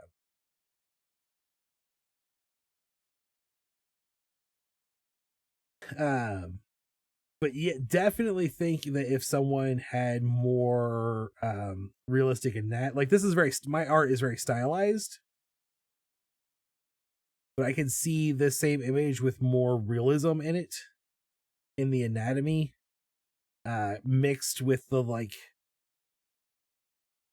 if the torso and the right arm were super realistic in the anatomy, and then it stylized into more of that melting and stretching as you move from left to right on the page, would be a really cool compositional effect.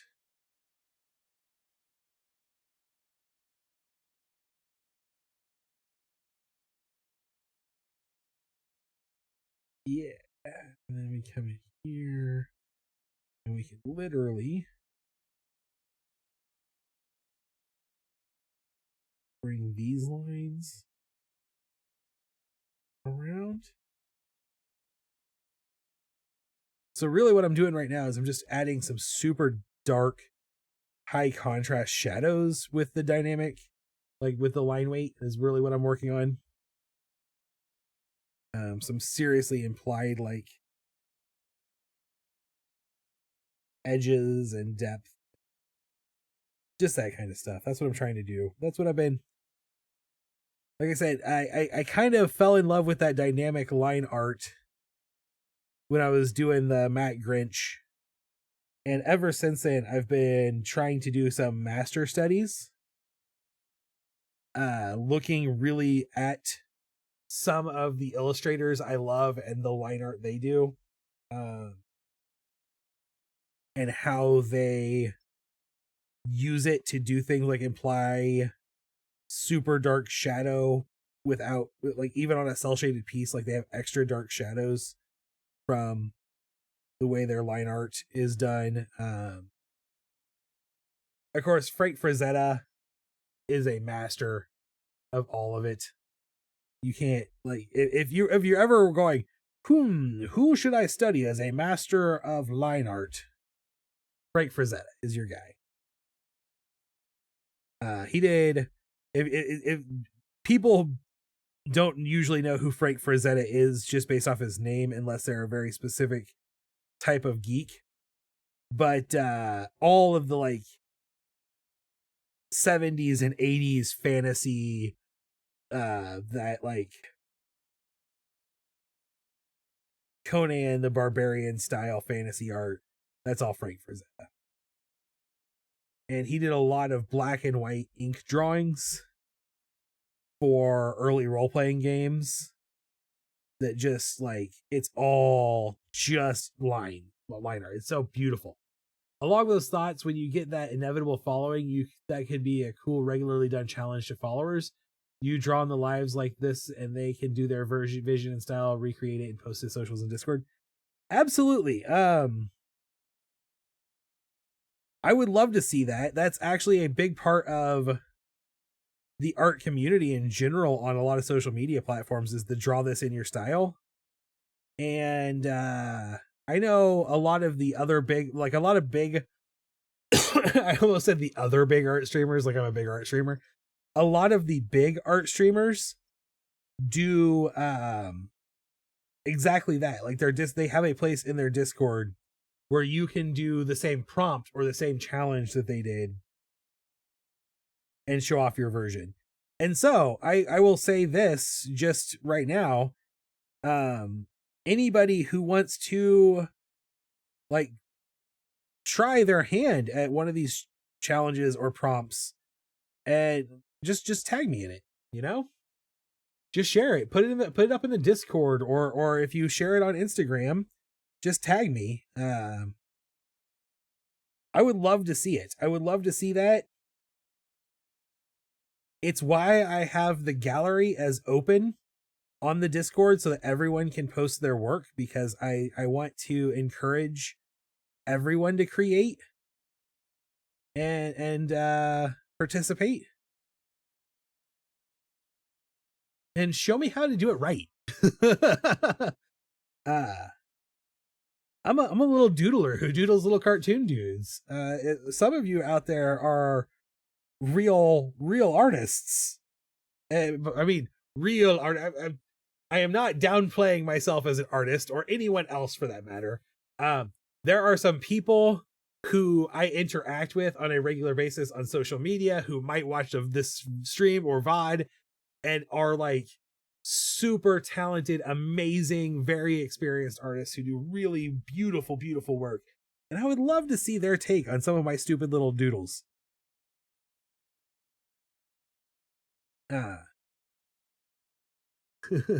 Drink. Okay. I'll even drink water. How's that sound? Drink actual, just water. Water everywhere.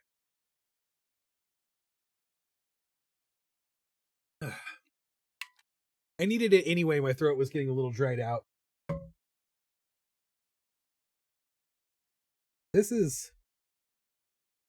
That being said, my very stylized, dumb little doodle drawing style, my hyper stylized drawing here, because that's, when I say dumb little doodle, I literally mean that as like my hyper stylized illustration style is designed like by design, by intention, to look like just dumb little doodles.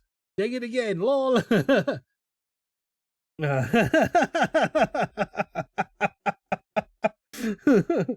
Stream delay.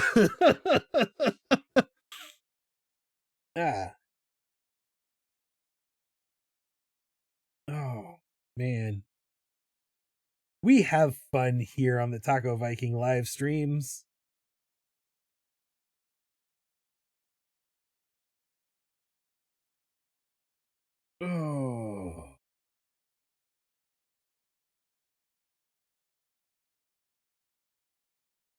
Oh, okay. I have been talking about how my illustration style doesn't particularly do this piece justice. And mostly that has to do with some very specific aspects of this concept. But the thing that is fully in my wheelhouse, and I think I really am doing a great job on, is this creepy little tentacle hand. Like, this hand could in and of itself be its own eldritch abomination. And I am really happy with how it's looking. Especially as I add in these thicker lines on the fingers that again give it that high contrast dynamic shading. It's just it's mwah. I'm giving myself a chef's kiss on it. So yeah, the big cloth wings, something I need to spend some more time practicing. And again, like I said, the best person to study for that is going to be someone like Todd McFarlane, like a Spawn comics, basically. But this hand is just this is mine. This is me right here. This is how my stuff works. This is my wheelhouse. I want to really darken that line there. Yeah. This is some Taco Viking art. Right there.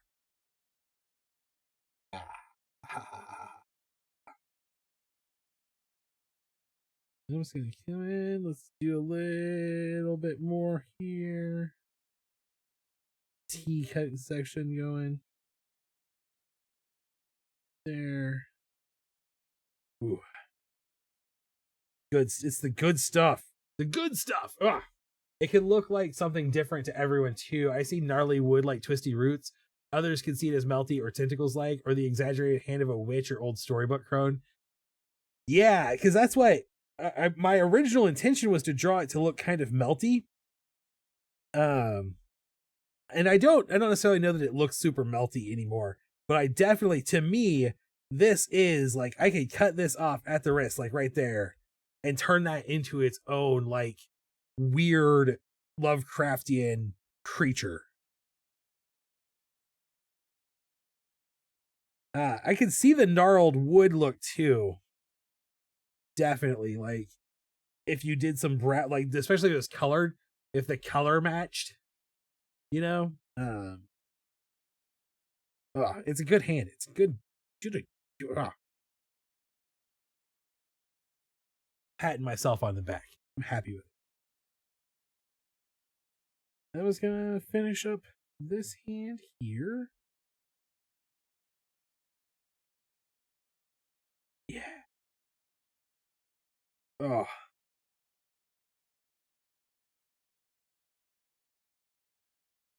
And then, honestly, while we're talking about hands and things that are in my style that like just don't necessarily fit with what we're doing with this particular image, this hand is actually good. Like, this is not a bad hand for the stylized cartoon style that I do. The fingers are a little bigger than the thumb proportions should be. Again, not something I actually worried about when I was doing the sketch art, because I like the idea of like the like the off, just being off on the anatomy. But like if I was just drawing like a daily zombie cartoon or something, this is exactly the type of hand that I would be going for. Like, this is what I would be trying to get to. So like, it's just a matter of, with the concept of the high level concept of this image, my critique. This is me critiquing this picture, not complaining about like being hard on myself.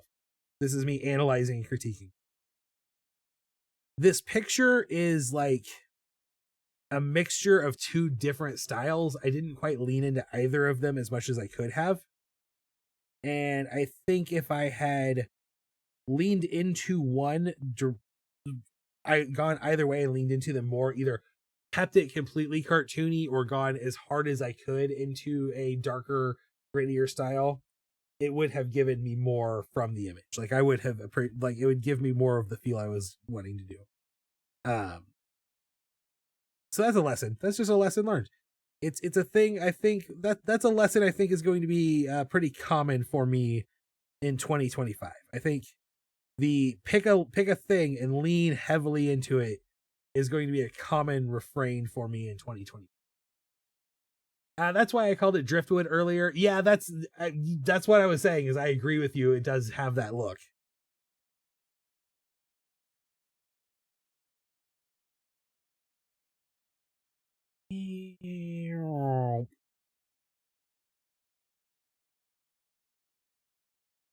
Honestly, talking about like just some mercenary business style stuff, one of the things that has been probably holding the thing that has probably been holding my growth back the most in the last year has been my like adamant refusal to do just that. Just pick a thing and go fully into it.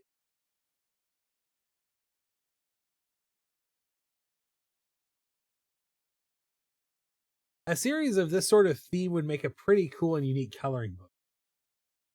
That's true. That's very true. I plan to do, so I definitely, here's one of my 12-week goals.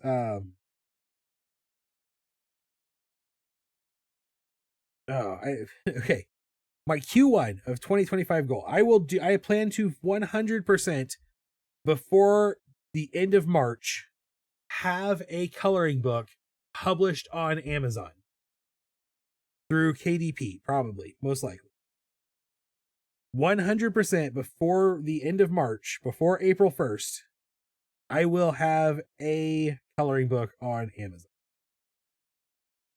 That is my big personal thing to do for Q1 of 2024. That is my personal challenge to myself. That is my Garthok to Nerfle.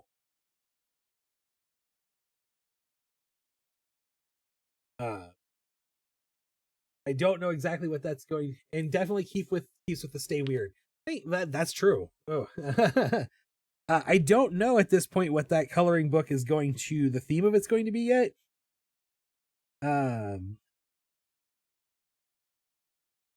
If I'm being completely honest, I feel like a coloring book is a thing where my art style lends itself well to it as a concept, as like, just I could easily make a career as a coloring book artist, illustrator. And what I think is probably going to be my next steps over the next few weeks is doing some market research. And I think ultimately I'm probably going to try to create the most commercially viable product I can. Rather than necessarily focusing on what is the most appealing to, like, y'all. I'm very appreciative of all of you and your support, and it means the world to me, and I love creating things for all of you, and I'm not going to stop by any means. But if I have to create like a coloring book of Care Bears singing motivational phrases in order to make a full-time living, I'll do that in a heartbeat. You can call us weirdos. Yes, the Taco Viking weirdos. I will never stop making things for you. And I definitely, one of the things I really want to make at some point, and it's possibly even one of the first one I do. I don't know until I do market. Like I said, I'm gonna do market research. I want to do a daily Viking or daily zombie coloring book. Like, I want to do a coloring book of the zombie and friends. Unfortunately, right now, zombie only has man-eating mutant plant monster as his only real friend. There is like a fish person neighbor, and I guess technically lady zombie that have appeared in my daily zombie illustrations, but like, I want to flesh that world out and do a coloring book with daily zombie. Another one that is on the list of coloring books to do is, I thought it would be really cool to do a Cookout Crusaders coloring book. I thought that would be a fun one to have as a coloring book.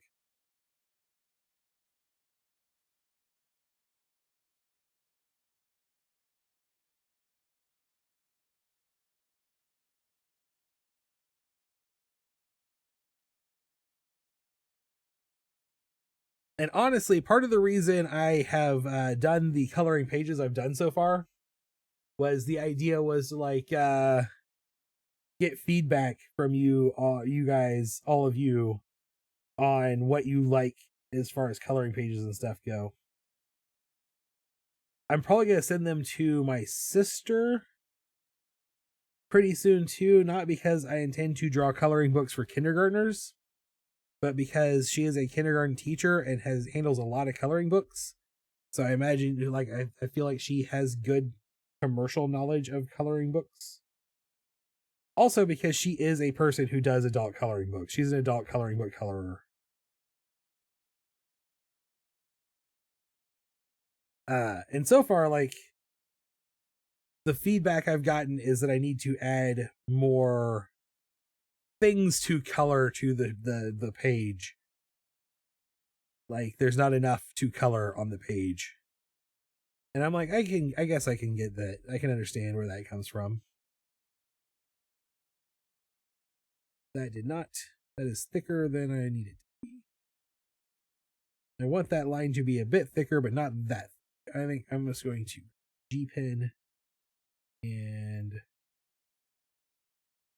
that thick. That's what I'm looking for. More like that.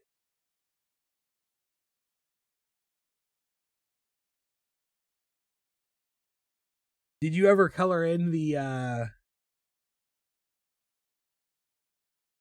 Pogomander the other day? I know you said you printed one off. Well, the teacher could also test out the designs by giving them out and seeing the reactions and results. Yeah, I don't think she wants to give her kindergartners though print coloring sheet that says Pogomander is hella rad.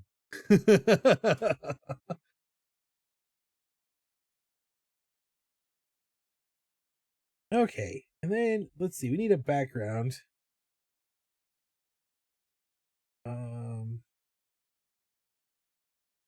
want a real dark background, something like that, and then come up one more layer. And I'm going to grab my scrungle brush in kind of a big size.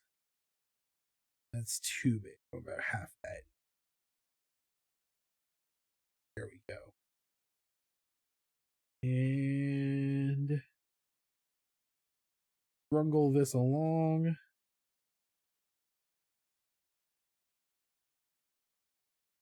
See, this is something that probably should be being done with a rasterized brush to get a cool gradient.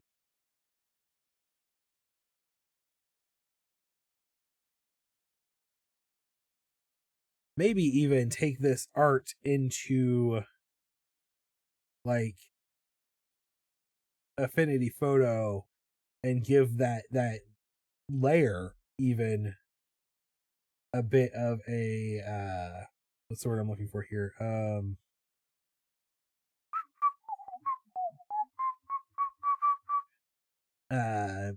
Outer glow. Just a layer, a filter, a outer glow filter.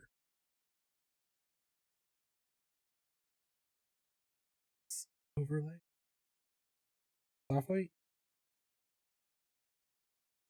Green's too bright. I like soft light. I like that. I like that. It's not quite bright enough. There we go. And then maybe come up here and do something similar along there, like that. I'm going to try to keep it inside.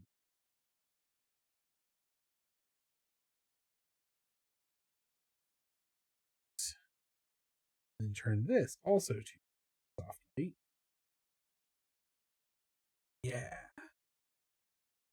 I will try to remember where some supplies for coloring are.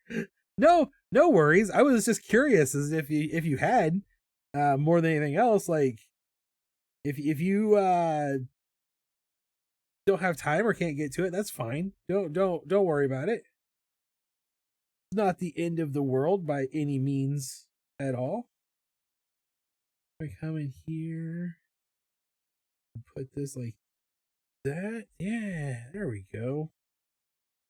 That's good. I like that. I actually like that quite a bit. What could also be cool is like maybe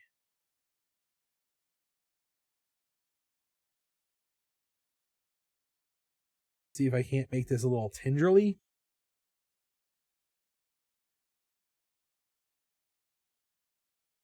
Like little tendrils of steam kind of is what I'm trying to do here.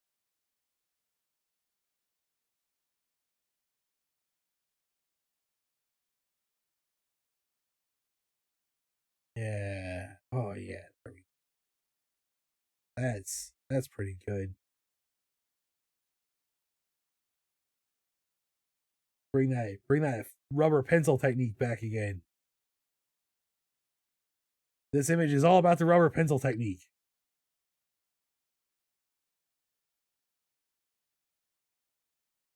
That's the secret to all of this.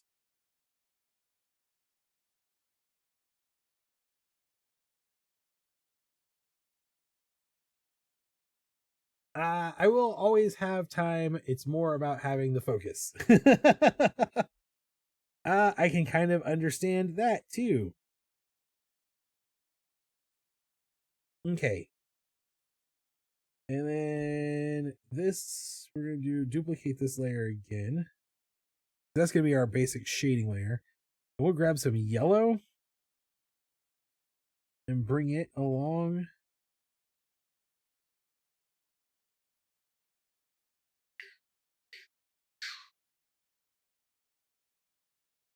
The edges. Real thin. Thin.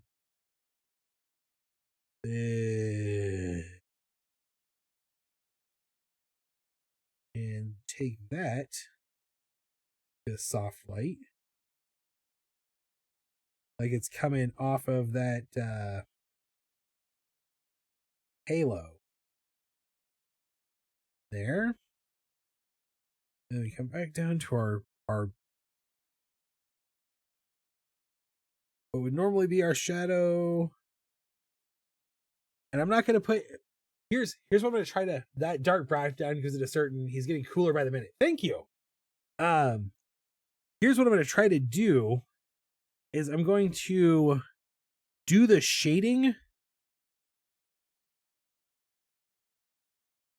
Oops, I don't want that. That's not the brush I normally would use. I'm gonna put the shading on everything that is not his body.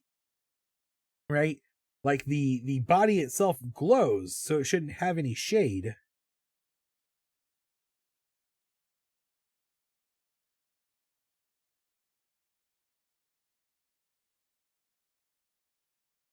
What the heck is that's closed on that end? Should be closed on both ends. I don't know why it's not. So we'll just live with it and color it in manually. It'll be fine. Like the body can't have any shadows because the body is glowing. So I think it's definitely going to we'll see how it feels when we get there.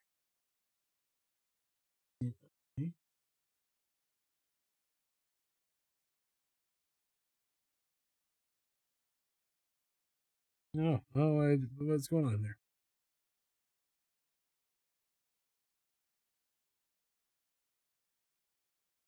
So all of the shading has to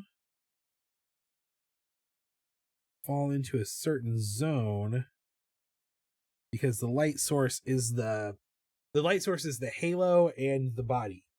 Two different levels of light source.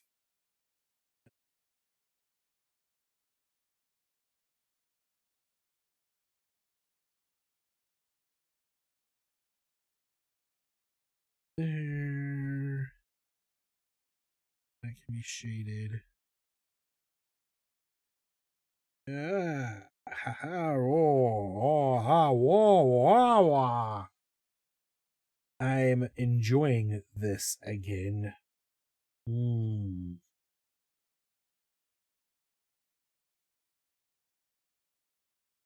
This feels like a good thing.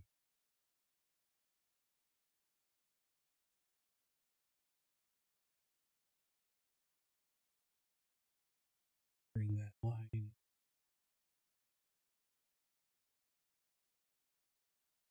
Yes. Yes. Channel your inner Todd McFarlane. Bring the balance back to the force. Wait, that's the wrong thing. Like being in the movie Cocoon. like the beings in the movie Cocoon. Yes. Yes. That is exactly the feel I'm going for.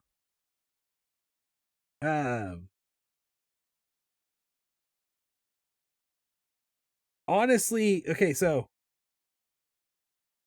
okay, that is exactly the feel I'm going for, but indirectly, because there's an old episode of The Simpsons where Mr. Burns gets like put on a medication that causes him to be all tripped out and happy. And then because he's worked in the nuclear power plant his entire life, he glows in the dark. And they think he's a friendly alien come to bring peace to Earth until the medication wears off and he turns back into evil Mr. Burns. Um, and his design in that episode is based on the movie Cocoon. But that is what was in my head when I was doing.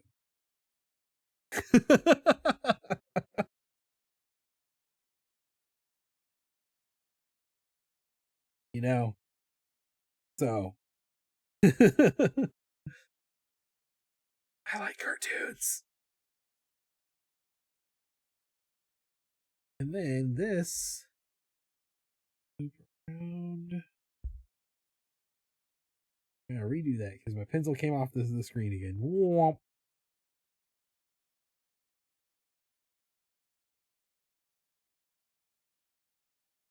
And womp.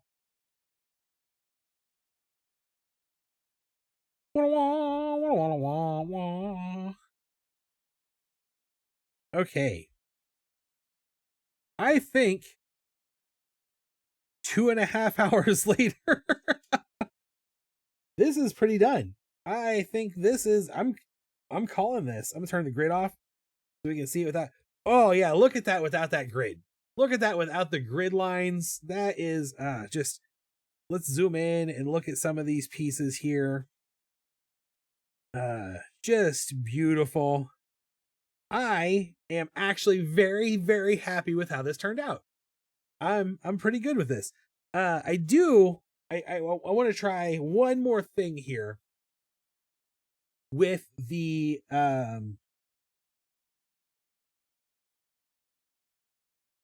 Halo. I just want to try some stuff with the Halo here. Just something for me. Also, apparently, I need to yeah.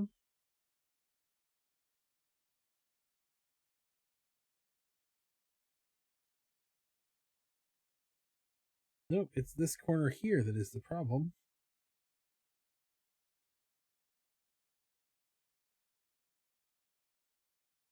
So if I do that, and that, there we go. I want to try. I'm gonna come up here. I'm gonna grab the live paintbrushes. This is, or just the back. If you ever decide to design a deck of cards, this could be one of the aces, or just the card backing design. That's a thing I would love to do at some point, I think. I'm gonna come up here and I'm gonna grab the oil paint filbert. This might. We'll see. We'll see how this goes. Turning the opacity down just so I can paint here.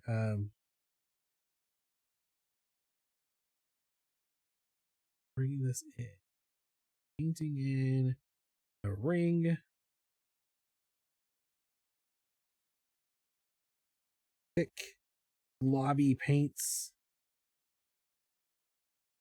Thick globby paints. Like so. And then I'm just going to come in here to the smudgy tool. And in the smudgy tool, I have some rakes. Where are they at? Rakes. And these are fun little like smudgy things. So, and we now I've got an idea. I've got an idea. I've got an idea to hide the other crown.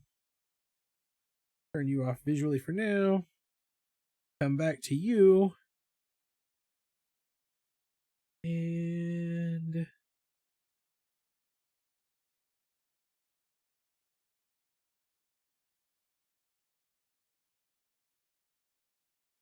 blam. I'm obviously not a painter. But now maybe I come back and I grab like an orange here. We add some orange paint in. More orange. More orangey. There we go. Add some orange paint. Bring the globby orange paint. Globby orange paint. Globby orange paint. I don't know anything about painting. Boop boop a doop doo. Yeah, it's like the concept is pretty cool.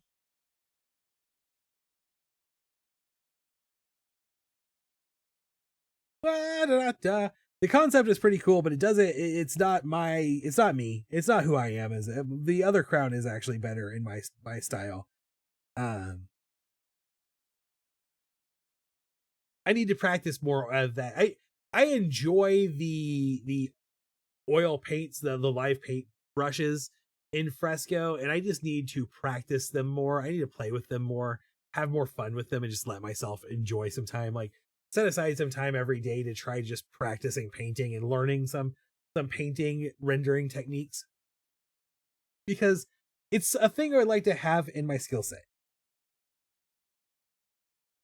But I'm pretty happy with the way this turned out. Look at this. This is good. We only did one illustration all night tonight. And it's already 20 minutes till 10. Oh, man.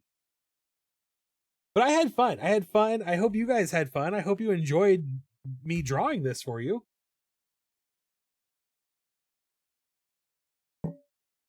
At first, I thought you were doing it as a test on giving the original crown shading or depth. Not my original plan, but I do think there is some stuff I could do to give this crown some extra shading and like depth with the like what's the term I'm looking for here? Like come in here with the blue background and like sketch in over the top of this bit here. Like I've got a plan here. I'm not just doing. I'm doing. Trust me. It'll look cool. Like to give that little bit of depth there. Do the same. Like literally, could probably come in here and grab that orange, like my fire orange, and use it. Oops. Kind of like a shading layer on here to add some depth to the shape of the ring. Probably will want to move this color underneath the line art layer once it's done, but add some shape.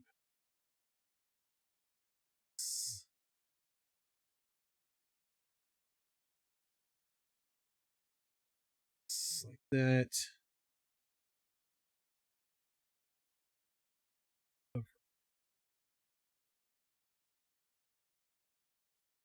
Oops. Oh, I forgot. I didn't actually clone the line art. I just was coloring over the top of it. So I gotta close this line art in, or close this color in. But add just some orange like shading. So it's not quite the same as actually shading, because it's just actually still emitting light, basically. It's not quite the same as highlights either. Like it's a whole different beast, but it gives the same kind of feeling of depth. Is the goal anyway. So like, I'm down this.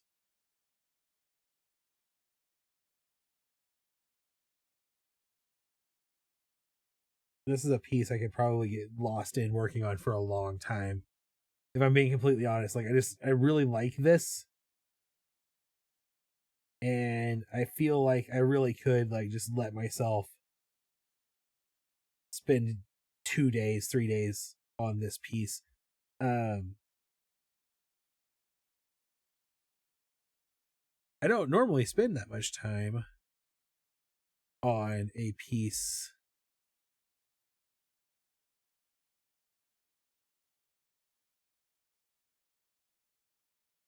like that. A little bit of just extra depth to it, some little shape to it without actually being shading, so to say. Of course, let's degroup this layer. Bring it down like there we go. But yeah, I'm happy with this quite a bit. It's a cool crown. Thank you. It's a halo.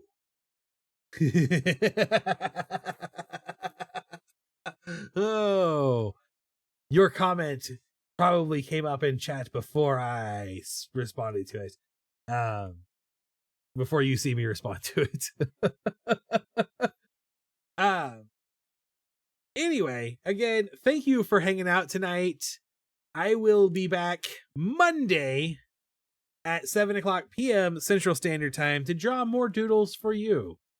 Of course, I make stickers, and I've been making some stickers the last couple of days, just putting some stickers together for the world, getting some things ready to go up for a new sticker drop going up in 2025 in the next couple of weeks. So just trying, checking some stuff out, seeing how it goes. I think here's the thing. This is I'm gonna tell you you're first to learn this. Something I think I'm going to do starting in 2025 is have some limited edition stickers. I'm going to have some things that I only do a specific number of, and then once they're sold out, they're gone forever.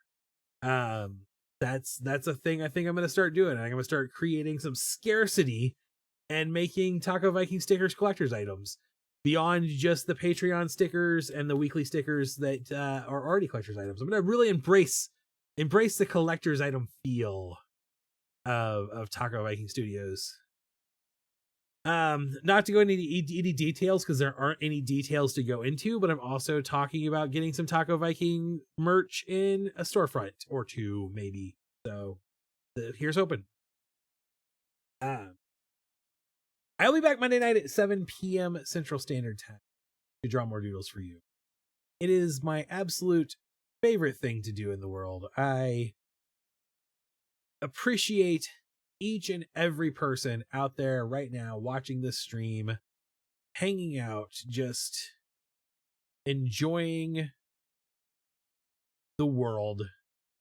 You have so many other ways you could spend your Friday night. You could have gone and seen a movie or watched, 15 hours of YouTube. And instead you came and spent almost 3 hours watching me doodle a angel. And I appreciate that. I appreciate all of your support.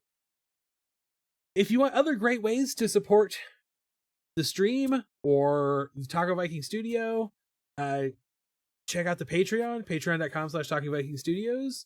Make sure you join the Discord. There's a link in the description if you are not live. Check out TacoVikingStudios.com to find cool merch, and then be sure to come back on Monday. Have a wonderful weekend. Treat each other with care. Stay warm, stay safe, stay healthy. And most importantly, as always, please remember to stay weird. I'll see you next time. Good night.